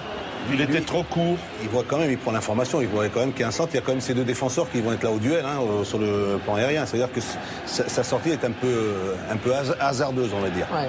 Didier, vous êtes d'accord? Oui, c'est la communication entre le gardien et ses défenseurs, mais là, il n'y avait pas danger. S'il y avait un attaquant à la lutte avec les défenseurs, que le gardien qui a les mains vienne anticiper, oui, mais là, je pense que Michael Landreau s'est un peu précipité parce que Bourillon est en train de monter, il joue le ballon, il peut pas la laisser passer. Même s'il lui donne l'information, c'est trop tard. Il est en pleine élévation, donc il ne peut plus rien faire. En même temps, tu as un deuxième défenseur qui est derrière Bourillon. Si Bourillon la loupe, c'est Serra qui est juste derrière. C'est un des deux, ils sont là où il faut. Et l'absence d'attaquant. S'il y avait un attaquant entre Bourillon et Serra, peut-être le gardien doit aller au duel. Mais là, ça ne s'imposait pas. Et sur le 3e but, alors là, c'est plus une question de sortie ou pas de sortie. Grégoire, Olivier, on va le regarder ensemble, ce 3e but. Est-ce que, je pose rapidement la question autour de la table, est-ce que ce ballon est difficile à prendre pour Landreau? Il l'est manifestement. Est-ce qu'il y a erreur lorsqu'on renvoie dans l'axe comme ça? Apparemment, il est difficile puisqu'il n'a pas réussi à le bloquer. C'est vrai que c'est une frappe qui est au 16 mètres 50. Bon, il y a peut-être un petit rebond avant, mais il la renvoie au plus mauvais endroit, quoi. Donc, il valait mieux la mettre un peu sur le côté s'il en avait la possibilité. Mais bon, c'est vrai qu'il semble pas avoir la main ferme pour garder cette frappe, même si elle est au 16 mètres 50, je répète, il y a un rebond devant. Il aurait pu être peut-être un peu plus efficace sur ce geste-là. Olivier, Grégoire? Olivier, moi je suis d'accord avec Didier. Je pense qu'il fait une faute de main. Il aurait dû être plus efficace parce que certes il y a un rebond, mais le rebond n'est pas tout de suite près de lui. Il est assez loin, il y a 1 mètre. Je pense que la prise de balle n'a pas été très bonne de la part de Michael Landreau. Et Laurent est avec Guillaume Moirot, Laurent Paganelli. Oui, effectivement, on disait que le match n'est pas fini, mais c'est un petit peu dommage parce que tu es bien rentré dans cette rencontre, au menu 1-0. Finalement, ce but un petit peu cadeau a relancé les débats, mais on sent qu'il y a un bon coup à jouer ce soir pour Paris. Ouais, nous on est venu là pour jouer, pour faire un résultat et On sait qu'on peut marquer des buts à n'importe quel moment. Il va falloir resserrer un petit peu derrière pour laisser moins d'opportunités. Et tout est encore possible. Donc non, on va recommencer la deuxième mi-temps comme on a commencé la première. Et j'espère que ça va bien se passer. Ouais, toi, sur le plan offensif, on a vu ton but encore un but de la tête. On voit que tu pèses devant. C'est important parce qu'on a vraiment l'impression que Paris, quand ils attaquent et quand ils jouent, pour toi c'est bien et pour l'équipe c'est bien aussi. Bah ouais, on s'est joué au ballon. C'est vrai qu'on était meilleure défense mais on s'est joué aussi au ballon, donc faudra pas calculer, jouer les coups à fond et ça fait plaisir, un troisième but de la tête. Je me suis coupé les cheveux, c'est pour ça. Et puis mais on va tout donner dans cette deuxième période. Ok, on le souhaite, merci en tout cas, Baumann. Il est d'un calme. Il est trop c'est Monsieur Zénitude. Alors on voit le départ du but, le départ du but à la super loupe, Olivier. Avec la récupération sur le tacle de Chérou. Regardez la super loupe, que cette image est belle. Et puis on a le sentiment qu'en retombant, Chérou bloque un peu le ballon avec le bras, avec le ventre. Monsieur Duhamel a laissé le jeu parce qu'il estime que tout ça était involontaire. C'est vrai que le tacle est beau.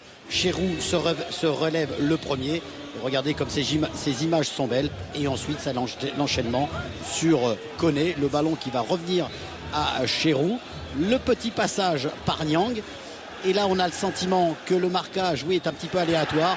Mais la technique de Koné fait la différence. Et puis le sens du but de Valbuena est très important. Et on se parle toujours côté parisien. Ils menaient 1-0, les Parisiens, ils sont maintenant menés 2-1 après ce but, le premier cette saison de Valbuena. On a vu la récupération et on a hâte de vivre vraiment la deuxième période. Tembe Narfa rentrera-t-il au cours de ces 45 dernières minutes? Grégoire? Oui, il rend. Oui, il rend.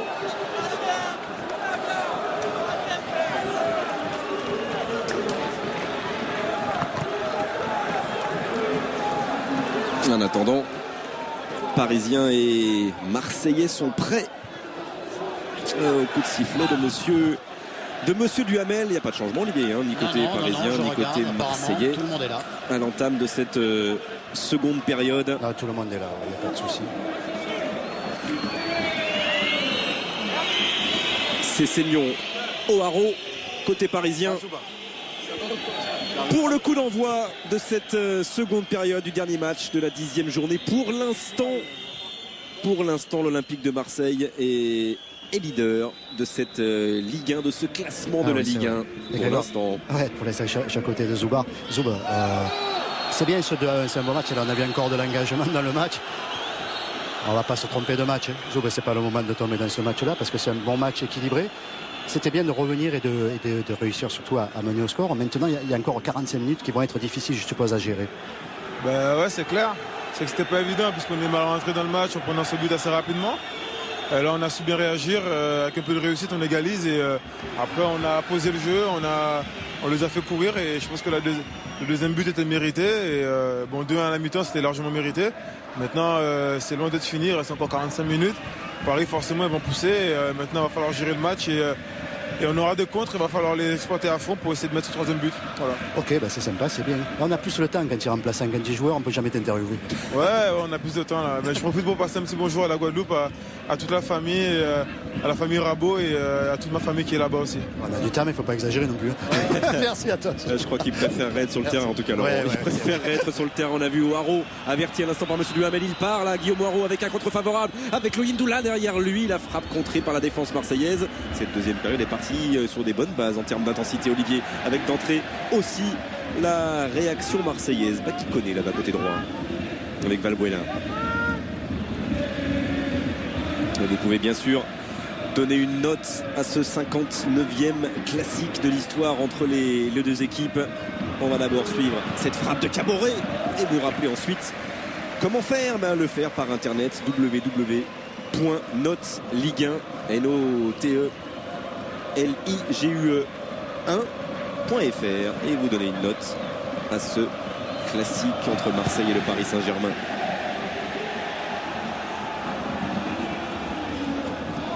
Pancrate, c'est Seignon. Appel de balle de Pancrate. Taïgo avait oublié dans son dos. Taïgo nous a fait une pelée mais défensive.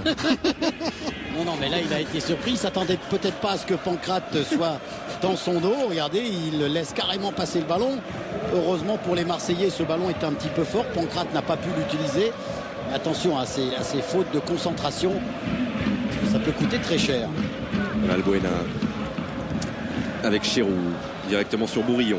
Il est important quand même à mon avis pour Paris que Sessegnon touche beaucoup plus de ballons dans le jeu. Enfin, je sais pas. Oui, mais c'est sûr, Laurent. Je crois que vous avez raison, Laurent. C'est sûr que Sessegnon, par sa qualité technique, par ses accélérations, par son jeu en une touche de balle, est capable d'accélérer le jeu pour le Paris Saint-Germain. En tout cas, ses coéquipiers comptent sur lui. Oh, le bon tacle défensif de Hilton. Là aussi, ça rassure. Koné. Et tout de suite l'accélération de Niang devant. Ils se sont trompés. Niang, il a voulu au départ. Exactement. Il a voulu pas l'arrivée. Et puis ils se sont trompés dans l'appel et la passe. C'était énorme. Roten avec Armand. Pour aller à Paris, ils sont passés par Strasbourg. À nouveau, Jérôme Roten, Sessegnon. Makelele. Jusqu'à Seara. Ça va être fort. Oh, ça va être fort. Oh, ça va être fort ce ballon de Makelele. On revoit l'incompréhension. Il le veut tout de suite, Mamadou Niang, pardon. Et puis ce ballon lui est décalé. Il n'en voulait pas sur le côté droit, il le voulait dans l'axe. C'est Sessegnon, la sortie de Mandanda au devant de Pancrate.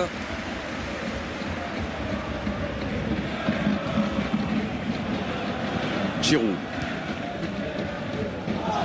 Faute de Serra sur Valbuena.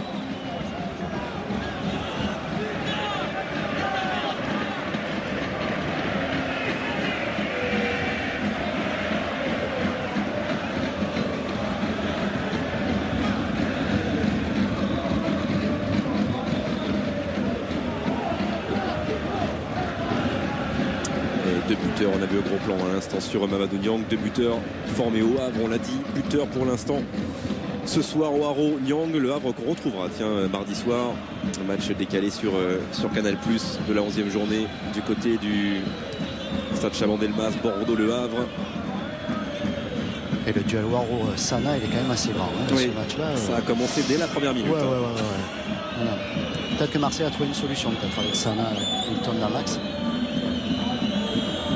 On l'a vu souvent la saison passée, Lorik Sana dans l'axe de la défense.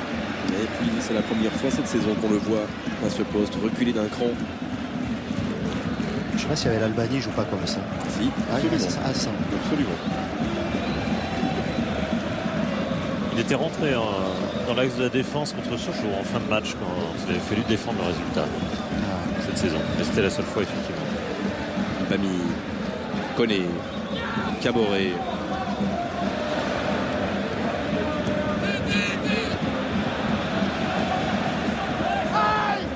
Pour l'instant ils le tiennent ce ballon au milieu de terrain les Marseillais.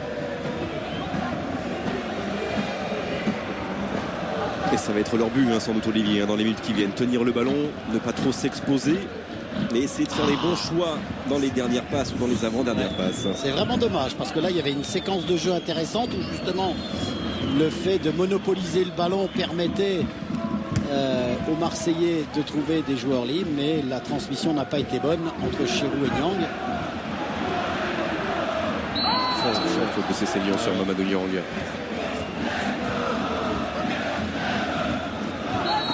Il demande la première fois tu pouvais dans l'enchaînement d'aller plus vite au départ.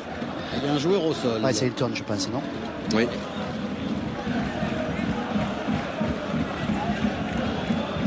Ça va aller, semble dire Vittorino Hilton à Laurent Duhamel. Peut-être pas, il va sortir. Peut-être conséquence de son coup tout à l'heure et puis sur un mauvais appui.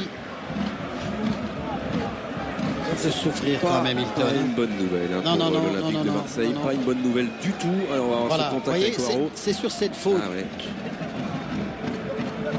Le tacle de Waro, mais bon. Peut-être que ça ait réveillé sur le premier tacle. Encore une fois, au moment où Waro a pris un carton jaune.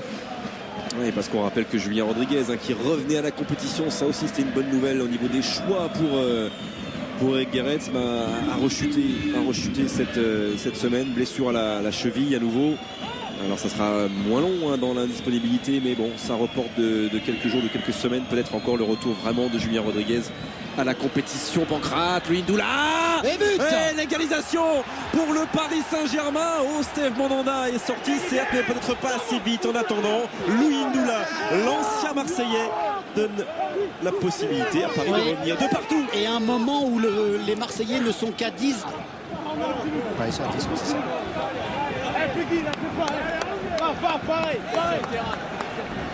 Oui, alors donc juste à un moment où les Marseillais étaient à 10 et surtout où Hilton était absent de la charnière centrale. On a encore vu au départ le travail de Sessegnon.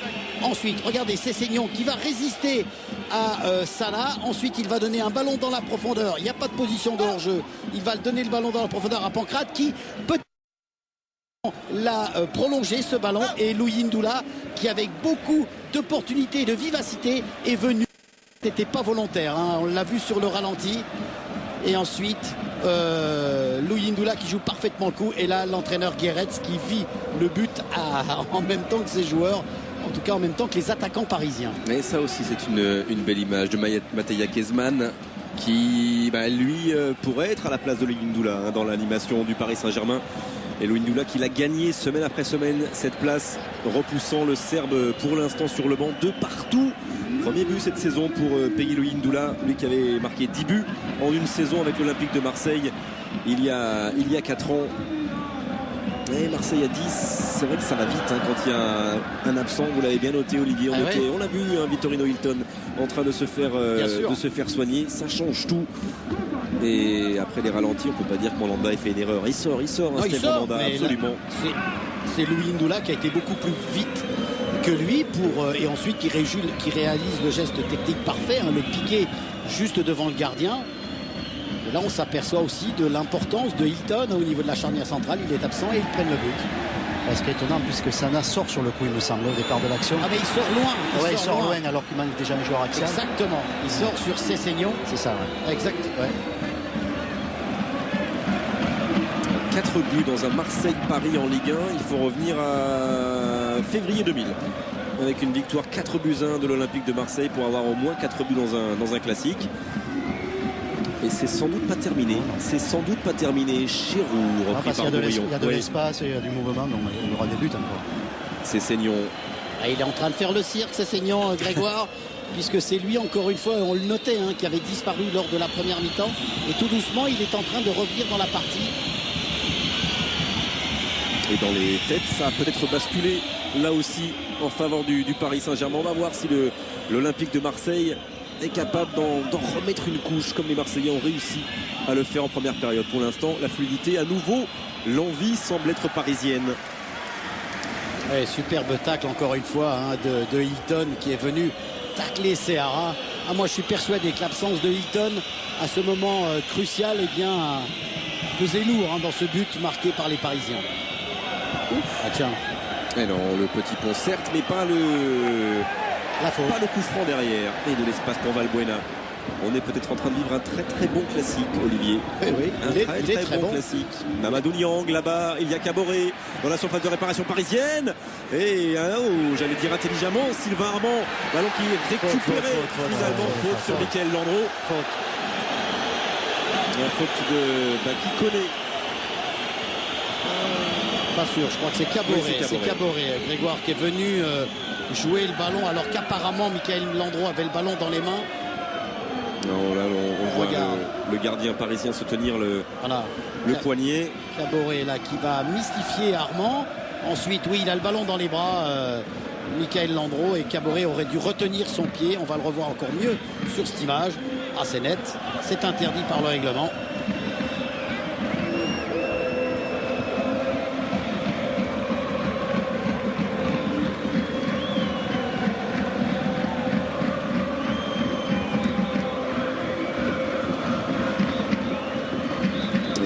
Ça va aller pour Mickaël Landreau.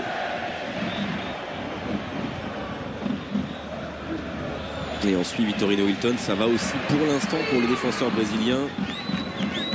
Il semble avoir retrouvé une course et des appuis à peu près normaux. En attendant, on l'a vu, Eric Guéretz a demandé à Karim Ziani, entre autres à Bodwin Zenden aussi, de partir s'échauffer pour se garder toutes les cartouches possibles dans les 25 dernières minutes de ce classique. Taiwo.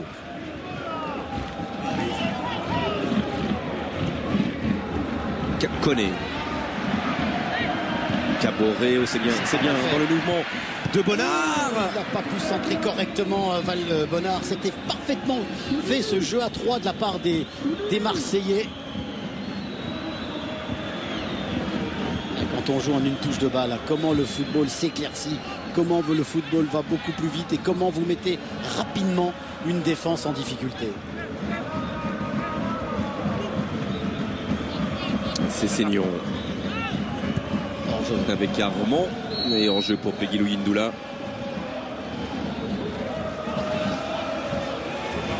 Le jeu à 3 des Marseillais qui va se terminer sur ce centre contré par Camara de Bonnard. Un jeu entre Koné, Caboret et Bonnard. Valbuena. Il préfère passer à gauche. Il y a appel de balle de Bonnard. Ah, mais il faut que Chéroux se décale. Ah, il n'est pas venu se décaler où tu disais toute la largeur, Chéroux. Le voilà. Il est dans l'axe. Benoît Chéroux. Et la bonne frappe du pied gauche. Et qui est resté quand même disponible. Il est tout de suite venu se replacer. Regardez, il a levé la tête pour voir la position de Landreau. Il tente le coup. Et là, on va regarder un geste technique de Cessignon en superloupe face à Taiwo. On va appeler ça l'élastico et le petit pont. C'est le classico, c'est l'élastico. Et ouais, mais il y avait quand même une petite faute, la faute de main de Cessignon, même s'il en rajoute un peu. Ouais, mais au deuxième petit pont, non. Ça se fait, non, Olivier. Non, juste une stat très très rapide sur le nombre de tirs entre les deux équipes, parce que finalement le match nous paraît très équilibré, mais en nombre de tirs, gros avantage à l'OM. Et on peut même dire qu'en occasion, le Paris Saint-Germain en a eu 2. D'accord. Pour 2 buts. C'est du réalisme. Ce qui est étonnant dans ce match, je ne sais pas comment vous le vivez en haut, mais physiquement c'est tranquille quand même. C'est pas trop d'engagement. Ça joue tranquille, on va dire. Ça joue effectivement dans l'intensité, dans le pressing. Le porteur du ballon a le temps. Voilà, c'est ça. Voilà. Prendre sa décision. Le temps, c'est exactement ça. Voilà. Et bon, c'est pas désagréable. Non, c'est agréable. Non, mais c'est vrai. C'est pas désagréable, mais c'est dire qu'on est venu aussi pour jouer, pour surtout essayer de combiner, comme le font, tentent de le faire là actuellement les Parisiens. C'est vrai qu'on n'est pas dans une intensité Ligue des Champions. Voilà, ça c'est sûr.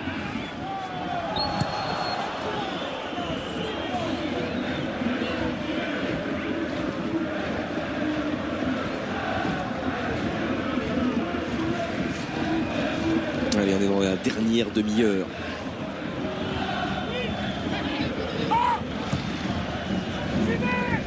Et rien n'est décidé dans ce Marseille-Paris Saint-Germain. Niang face à Bourillon, qui a touché ce ballon dernier. Ce sera une sortie de but pour Mickaël Landreau.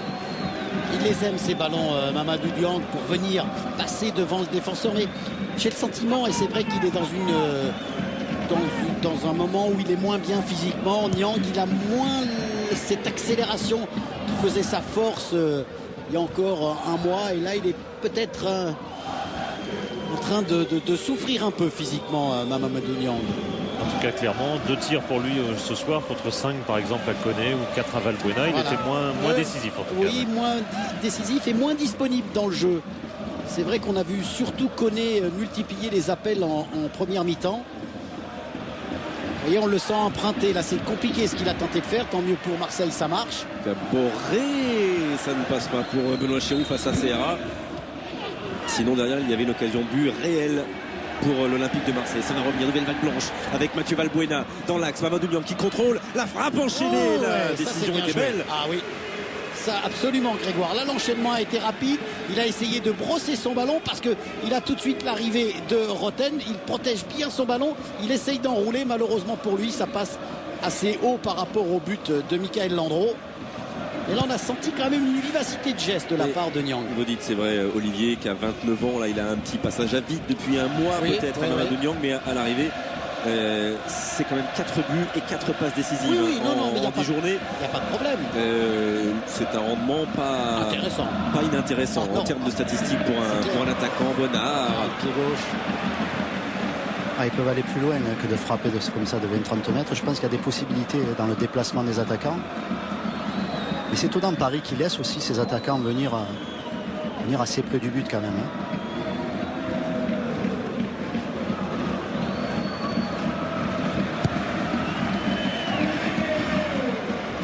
La tête de Mbami.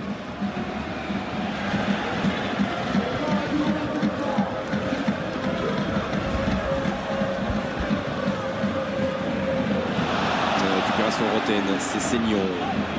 Pancrate, Ouaro, trop rapidement joué de la part de l'ancien Havrais. Bon retour de Théo et couverture de Sana.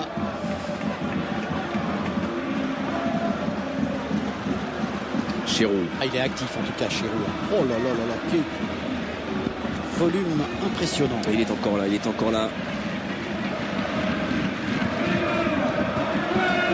C'est bien ce que font les Marseillais pour l'instant. Avec Baki Koné derrière le but parisien. Et encore cette générosité de Koné. Il est au départ de l'action. Regardez, il sollicite le 1-2 réussi par Niang et sa frappe pas suffisamment redressée de Baki Koné. Lui aussi, hein, très généreux dans ses appels, dans sa disponibilité dans le jeu. C'est quand même bien pour Koné. Ouais, magnifique mouvement collectif. Et il est important, Claude Makélélé, dans ces moments-là. Il est important parce que certes, Paris a égalisé grâce à Louis Ndoula, mais Paris souffre. Actuellement, Paris souffre et peut-être va baisser pavillon face à Mamadou Niang qui demandait un pénalty qu'il n'obtiendra pas. Monsieur Duhamel décide de donner l'avantage à Mickaël Landreau et à la défense. On va revoir ce contact éventuel avec Zoumana Camara. Il l'attrape par le bras, il le retient par le bras, il le déséquilibre. Monsieur l'arbitre aurait pu siffler pénalty. Et il a peut-être sanctionné ce qu'il va penser être une amplification derrière de la part de Niang. Mais il a quand même le geste de la part de Camara qui retient Niang. Là encore un bon débordement de Caboret et une bonne défense parisienne. Marseillais reparti dans ce classique, 65e minute. Et les hommes de Guéret semblent avoir digéré là maintenant l'égalisation de Peggy Louis Ndoula et les vagues blanches s'enchaînent là sur le but parisien. La tête d'Oaro, premier poteau, Benoît Chéroux, il va repartir à droite là-bas avec Mathieu Valbuena. Son rebond, attention le rebond. Oui, ça c'était sûr. Oui, parce que le rebond donne de la vitesse, hein, on ne se rend pas compte. Attention à Louis Ndoula, bien contré par Bonnard. Il faut attaquer le ballon, Grégoire, ne pas le laisser rebondir. Ça va d'un camp à l'autre. Valbuena au sol, c'est plus son domaine d'expression. Et il va obtenir un coup franc. Coup franc aux touches. Coup franc.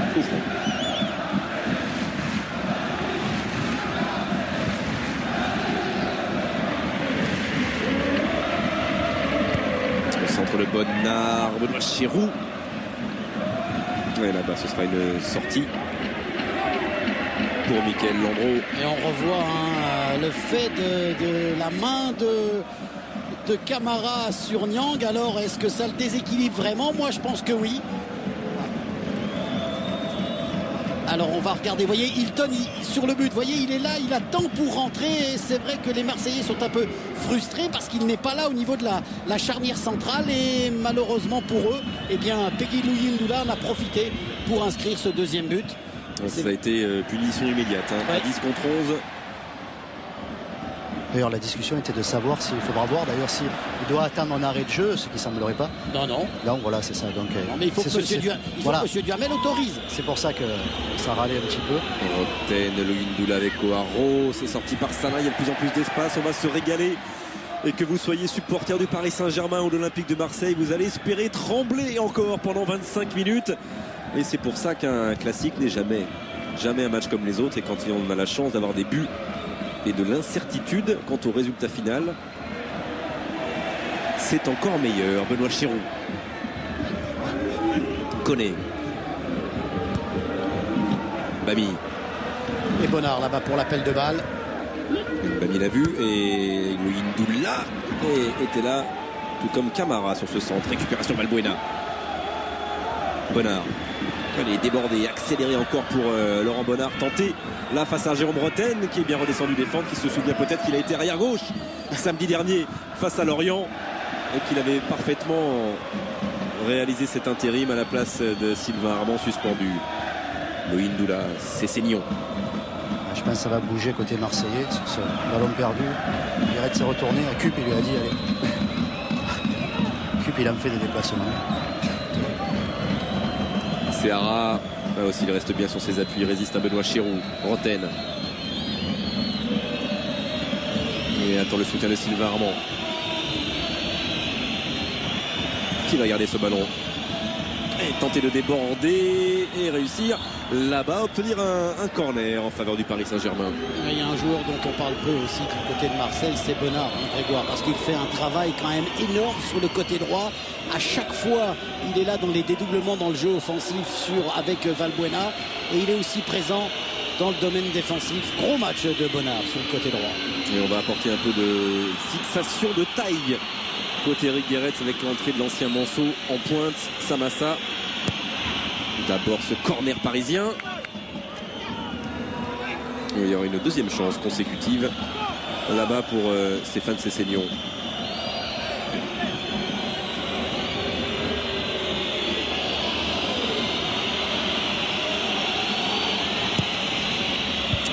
Toujours au premier poteau, repoussé par Mamadou Niang directement sur Jérôme Rotten. Et la sortie de Niang. Et la sortie de Niang. Peut-être joue-t-il là ses derniers ballons. Mamadou Niang, on va voir qui va remplacer Samassa, qui est prêt à faire son entrée côté Olympique de Marseille.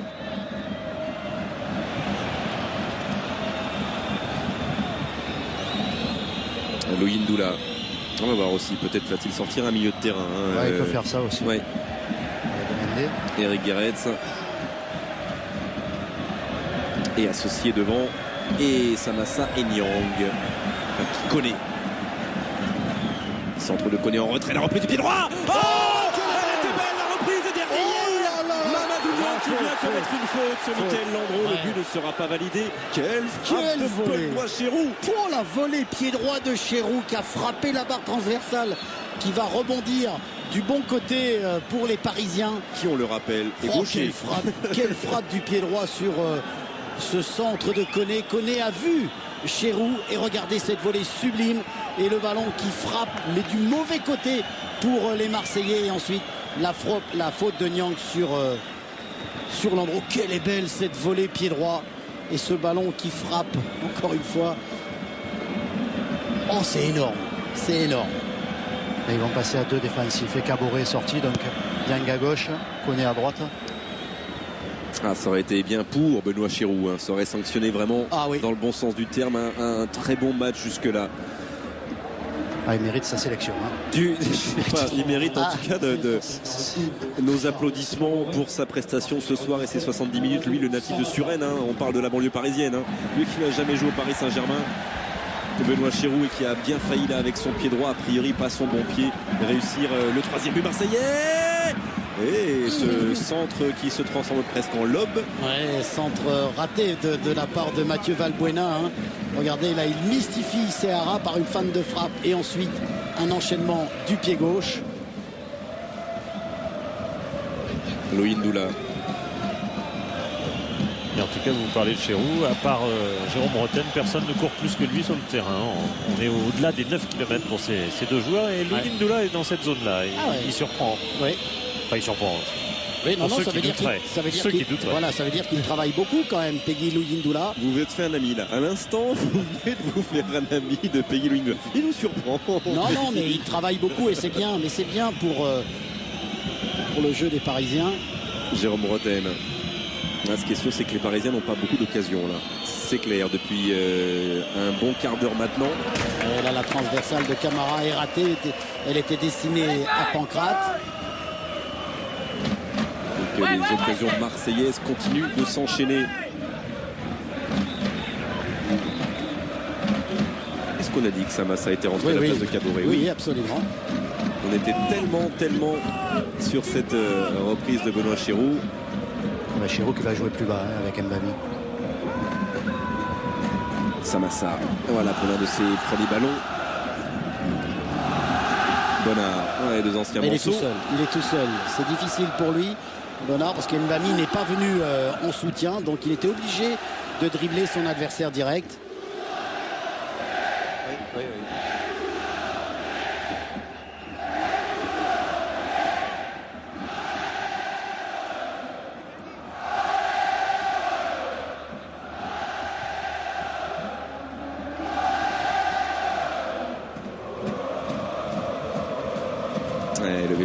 Le vélodrome qui se répond de virage à virage, qui chante avec Peggy Louis Ndoula aussi il y a quelques secondes, qui a demandé aux 800 supporters parisiens eux aussi de soutenir les joueurs du Paris Saint-Germain.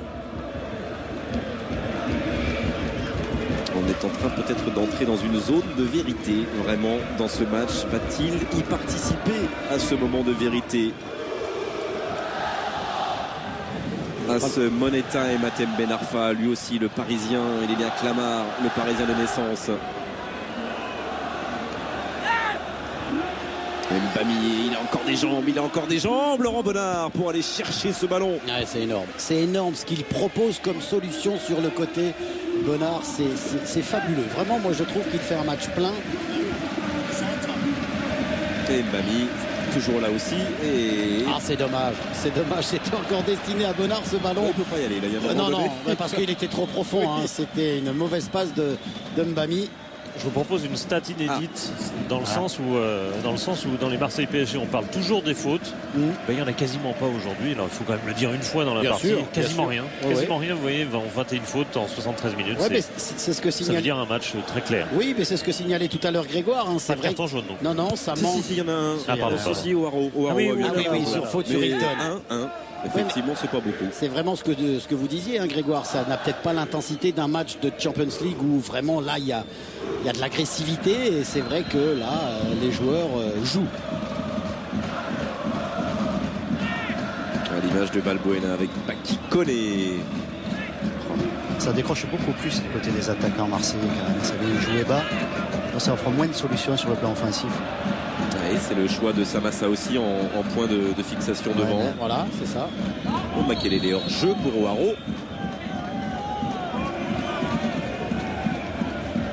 Et la saison passée, le meilleur buteur du Paris Saint-Germain, c'était Amara Diané, 11 buts. Et bien après 10 journées, O'Haro, on est déjà à 5 et il était effectivement en position de hors-jeu d'un genou. Bami. Sortie de Bourillon directement sur Valbuena à droite. Bonnard va encore une fois proposer une solution, accélérer, lever la tête, centrer et trouver Valbuena au-dessus de la transversale. Frappe fouettée de la part de Mathieu Valbuena sur ce contrôle, sur ce centre de Bonnard. Déviation d'Armand en plein dans l'axe et Valbuena qui ne peut. Il fouette son ballon avec force, un peu de l'extérieur. Et regardez Maïté cet après-midi. On a fouetté. Beaucoup d'erreurs techniques selon Paul Le Guen dans le jeu parisien en ce moment. Donc ils perdent pas mal de ballons. Il aimerait qu'il le garde beaucoup plus maintenant. Il est debout. Il est debout Paul Le Guen. Il sait que dans le jeu, ces hommes ont un petit peu plus de mal actuellement. Et il sait aussi que là, avec Waro, avec Pancrate,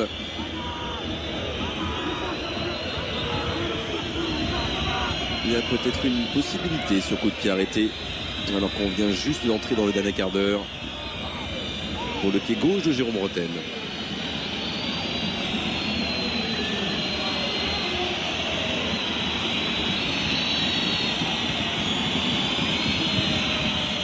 Encore c'est bien donné avec Stéphane Landin et avec le but du Paris Saint-Germain. Il va être accordé à Guillaume Waro.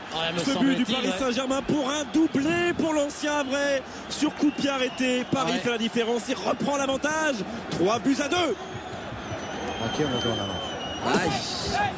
On va voir sur les ralentis. J'ai le sentiment que Waro l'a touché. Regardez ce ballon en profondeur. Il est encore retenu, oui, il la touche et ça surprend Mandanda qui ne peut qu'accompagner le ballon dans ses propres filets. On va regarder. Non, il touche pas, mais ça surprend, c'est ce qui surprend Mandanda. Donc c'est Jérôme Roten qui a marqué ce but puisque personne ne l'a touché. Et Mandanda est surpris justement par le fait que O'Haro ne touche pas ce ballon. Ok, le match, il n'est pas terminé. Il n'est pas terminé ce match parce que Eric Guéret c'est debout là. Eric Guéret c'est debout. Vous l'aviez annoncé. J'ai rien annoncé du tout. Non, c'est quoi le 3-2 Non, le danger sur coup de pied arrêté, certes. Mais il reste 13 minutes dans le temps réglementaire et ce classique va encore totalement de changer de visage et il est effectivement surpris. Ah oui, c'est clair. Comme Loris l'avait été à Bucarest. Et il se demande du côté parisien qui c'est qui a marqué. Alors, c'est Roten. Samy, qui c'est qui a marqué? Toi qui as levé. Tu as les pieds là. Non, alors non, elle n'a pas été touchée, c'est Roten. C'est pas grave, tu le comptes quand même. On mène 3-2 pour l'instant. Ça va être difficile, on va pousser, mais. Oh, c'était costaud. Qu'est-ce que ça me passe? Ouais, non, Marseille juste avant a eu l'opportunité de marquer, il tire sur la barre. Bon, après on a la chance de marquer. Maintenant, faut qu'on continue, qu'on essaie de garder le résultat. Ouais, on sent que de toute façon, vous pouvez bien le faire. Il y a des possibilités. On sent qu'en contre, maintenant, vous allez pouvoir peut-être aller achever ce match. Ouais, en contre, on va avoir des possibilités. Maintenant, il faut qu'on reste bien costaud, qu'on essaye de ne pas jeter le ballon trop facilement, qu'on essaye un peu de le garder et puis qu'on tienne jusqu'au bout. Super. Ok, merci. Ah non, il ne touche pas. Il ne touche pas ce ballon.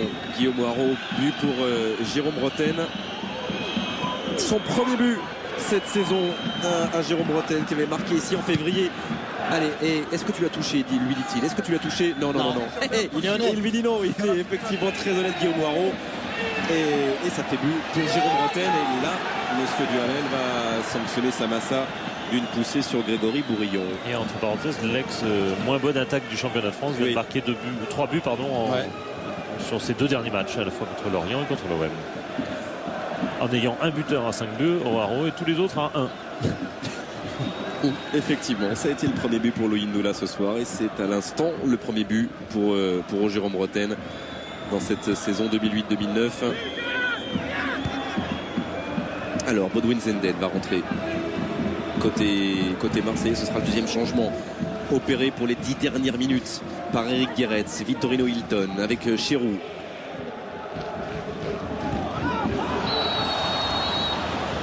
Il faut et carton jaune contre Seara pour cette faute sur Valbuena.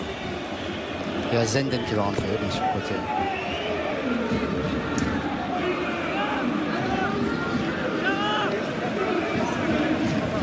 C'est Mamadou Niang, Laurent, qui devrait laisser sa place à Bodwin Zenden.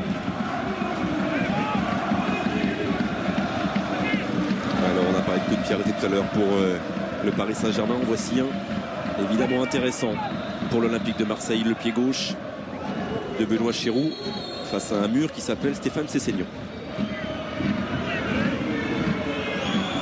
Et Samassa bien sûr est là, tout comme Vittorino Hilton, tout comme Lorik Sana dans cette surface de réparation parisienne. Et la vigilance de monsieur Duhamel. Et les 10 dernières minutes de ce Marseille-Paris Saint-Germain.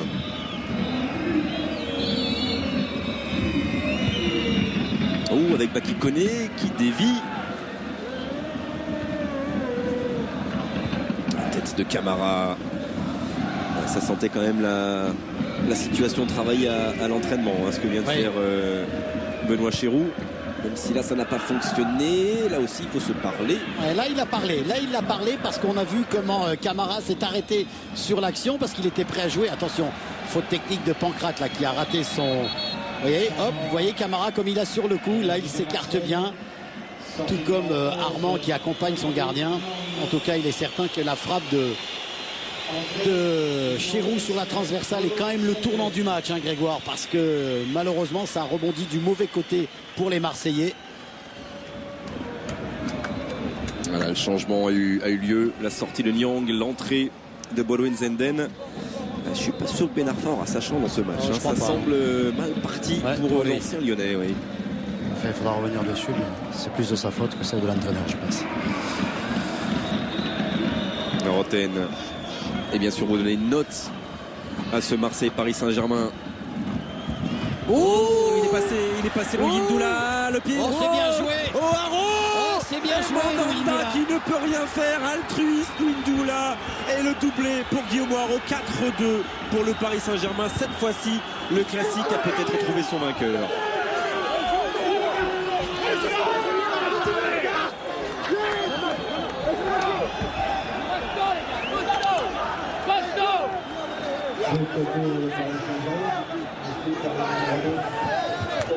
Et O'Haro qui a marqué son deuxième but sur ce ballon peut-être mal jugé par Sana, ce ballon en profondeur qui va surprendre le défenseur marseillais. Peggy Louis Ndoula astucieusement joue parfaitement le coup avec O'Haro malgré l'intervention de Mandanda. Et bien O'Haro va réussir à marquer le 4e but pour les Parisiens.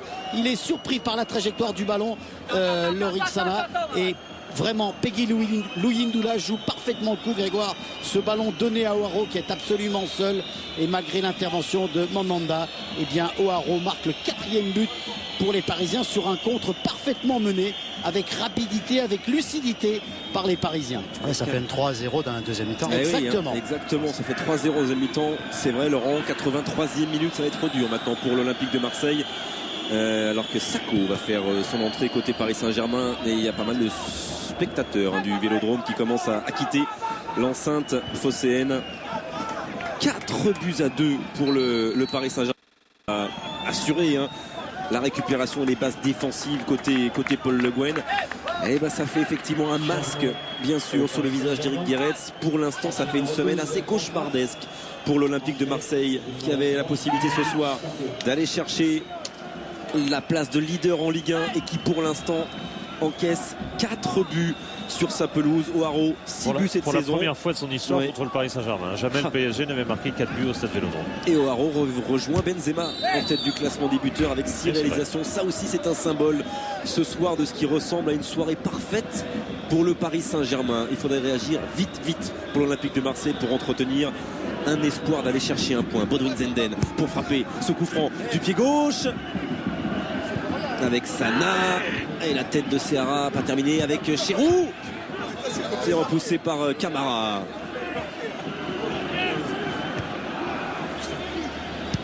Et le dégagement là-bas de Peggy Luyindula, dont on ne vantera jamais assez l'intelligence et l'altruisme au moment du choix final. Exactement, Grégoire. Vraiment beaucoup de lucidité de la part de Luyindula.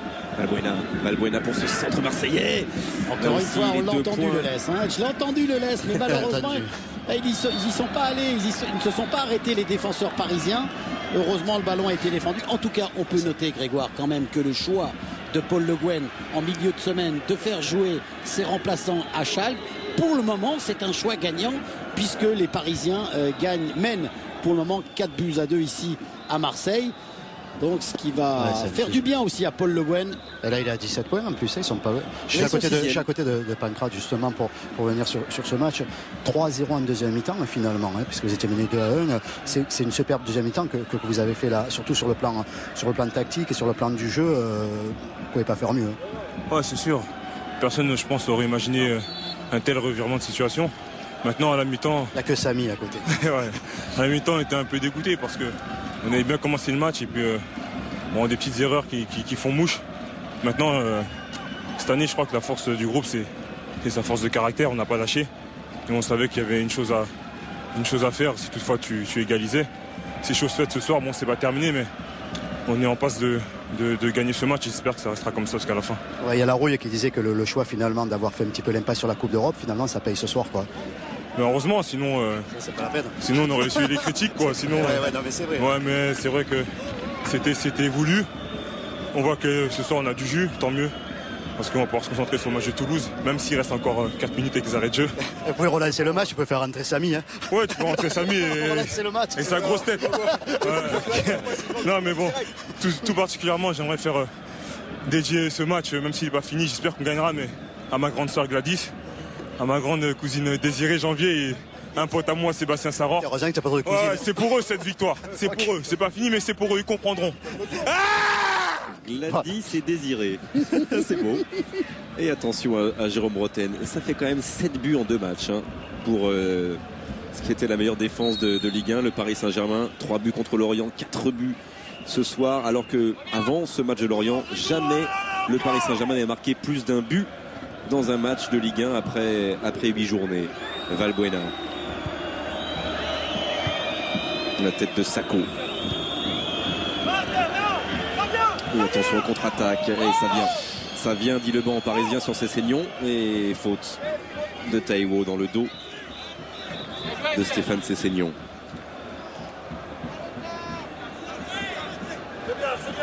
Le Marseille et Guéretz qui se dirigent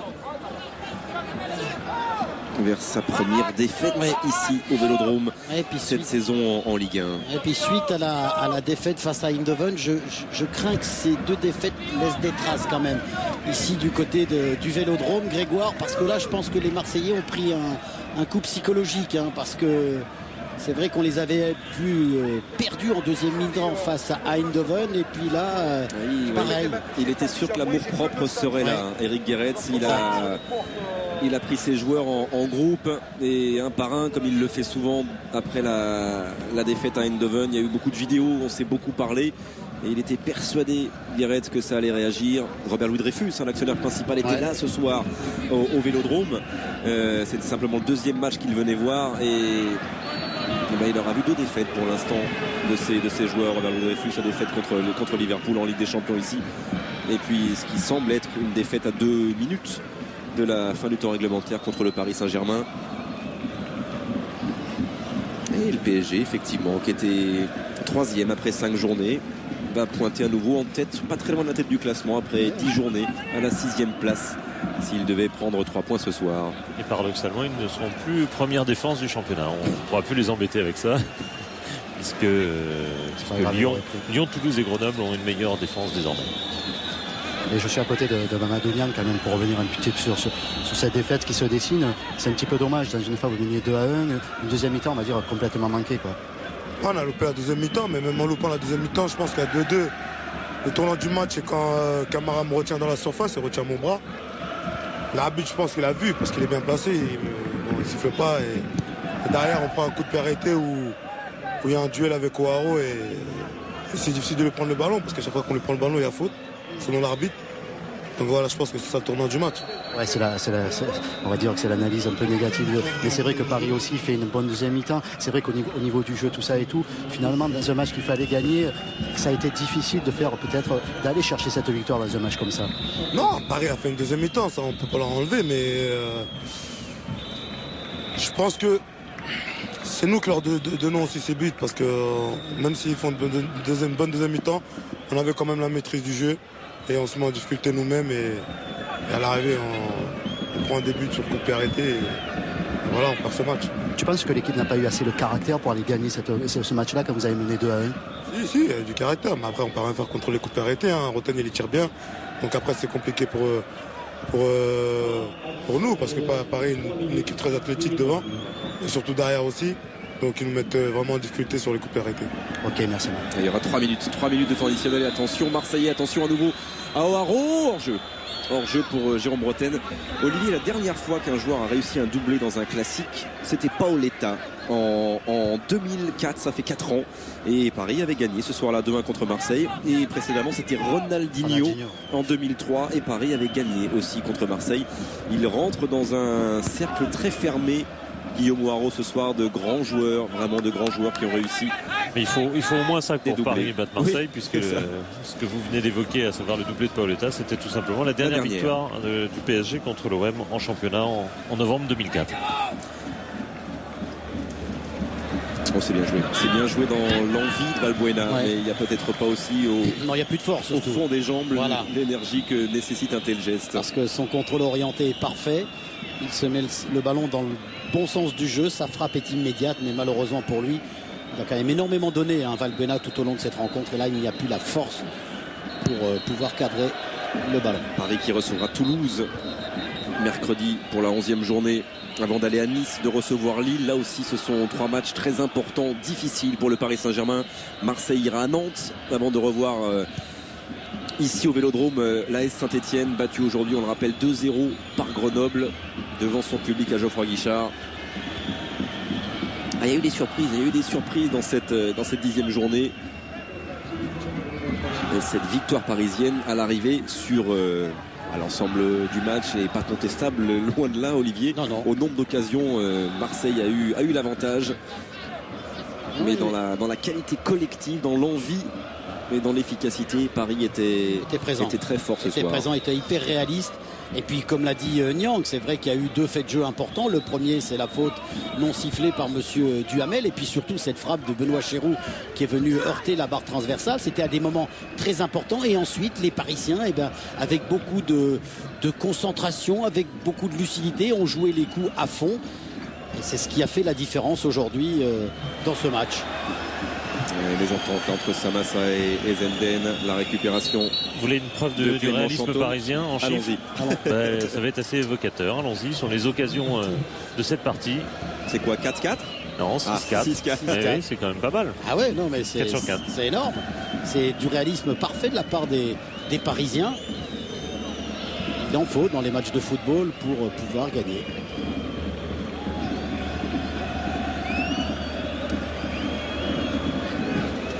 Valbuena, Koné, Zenden, et centre repoussé, prolongé par Chantôme directement sur Taiwo. Ah, il est là. Les 2 points de Mickaël Landreau, 93e minute, ça ne changera pas dans ce 59e classique de l'histoire. Les sifflets du Vélodrome pour accompagner cette victoire du Paris Saint-Germain. 4-2. Non, ce soir la Ligue 1 ne changera pas de leader. Lyon reste leader et Paris s'offre un grand sourire vraiment à l'issue de cette 10e journée. Et pointe en 6e position, on est avec Mathieu Valbuena. Ouais, Mathieu qui est très triste parce qu'il y avait la raison. Mathieu, grosse déception, hein, parce qu'il y avait une bonne première mi-temps, on menait 2-1. Finalement, c'est vraiment dommage à un pas comme ça de prendre la première place, de perdre en plus contre le PSG, ça doit être difficile à vivre. Ah là, c'est à chaud, c'est très dur là de faire une très bonne première mi-temps et puis se faire rattraper et puis en plus perdre. Comment tu l'expliques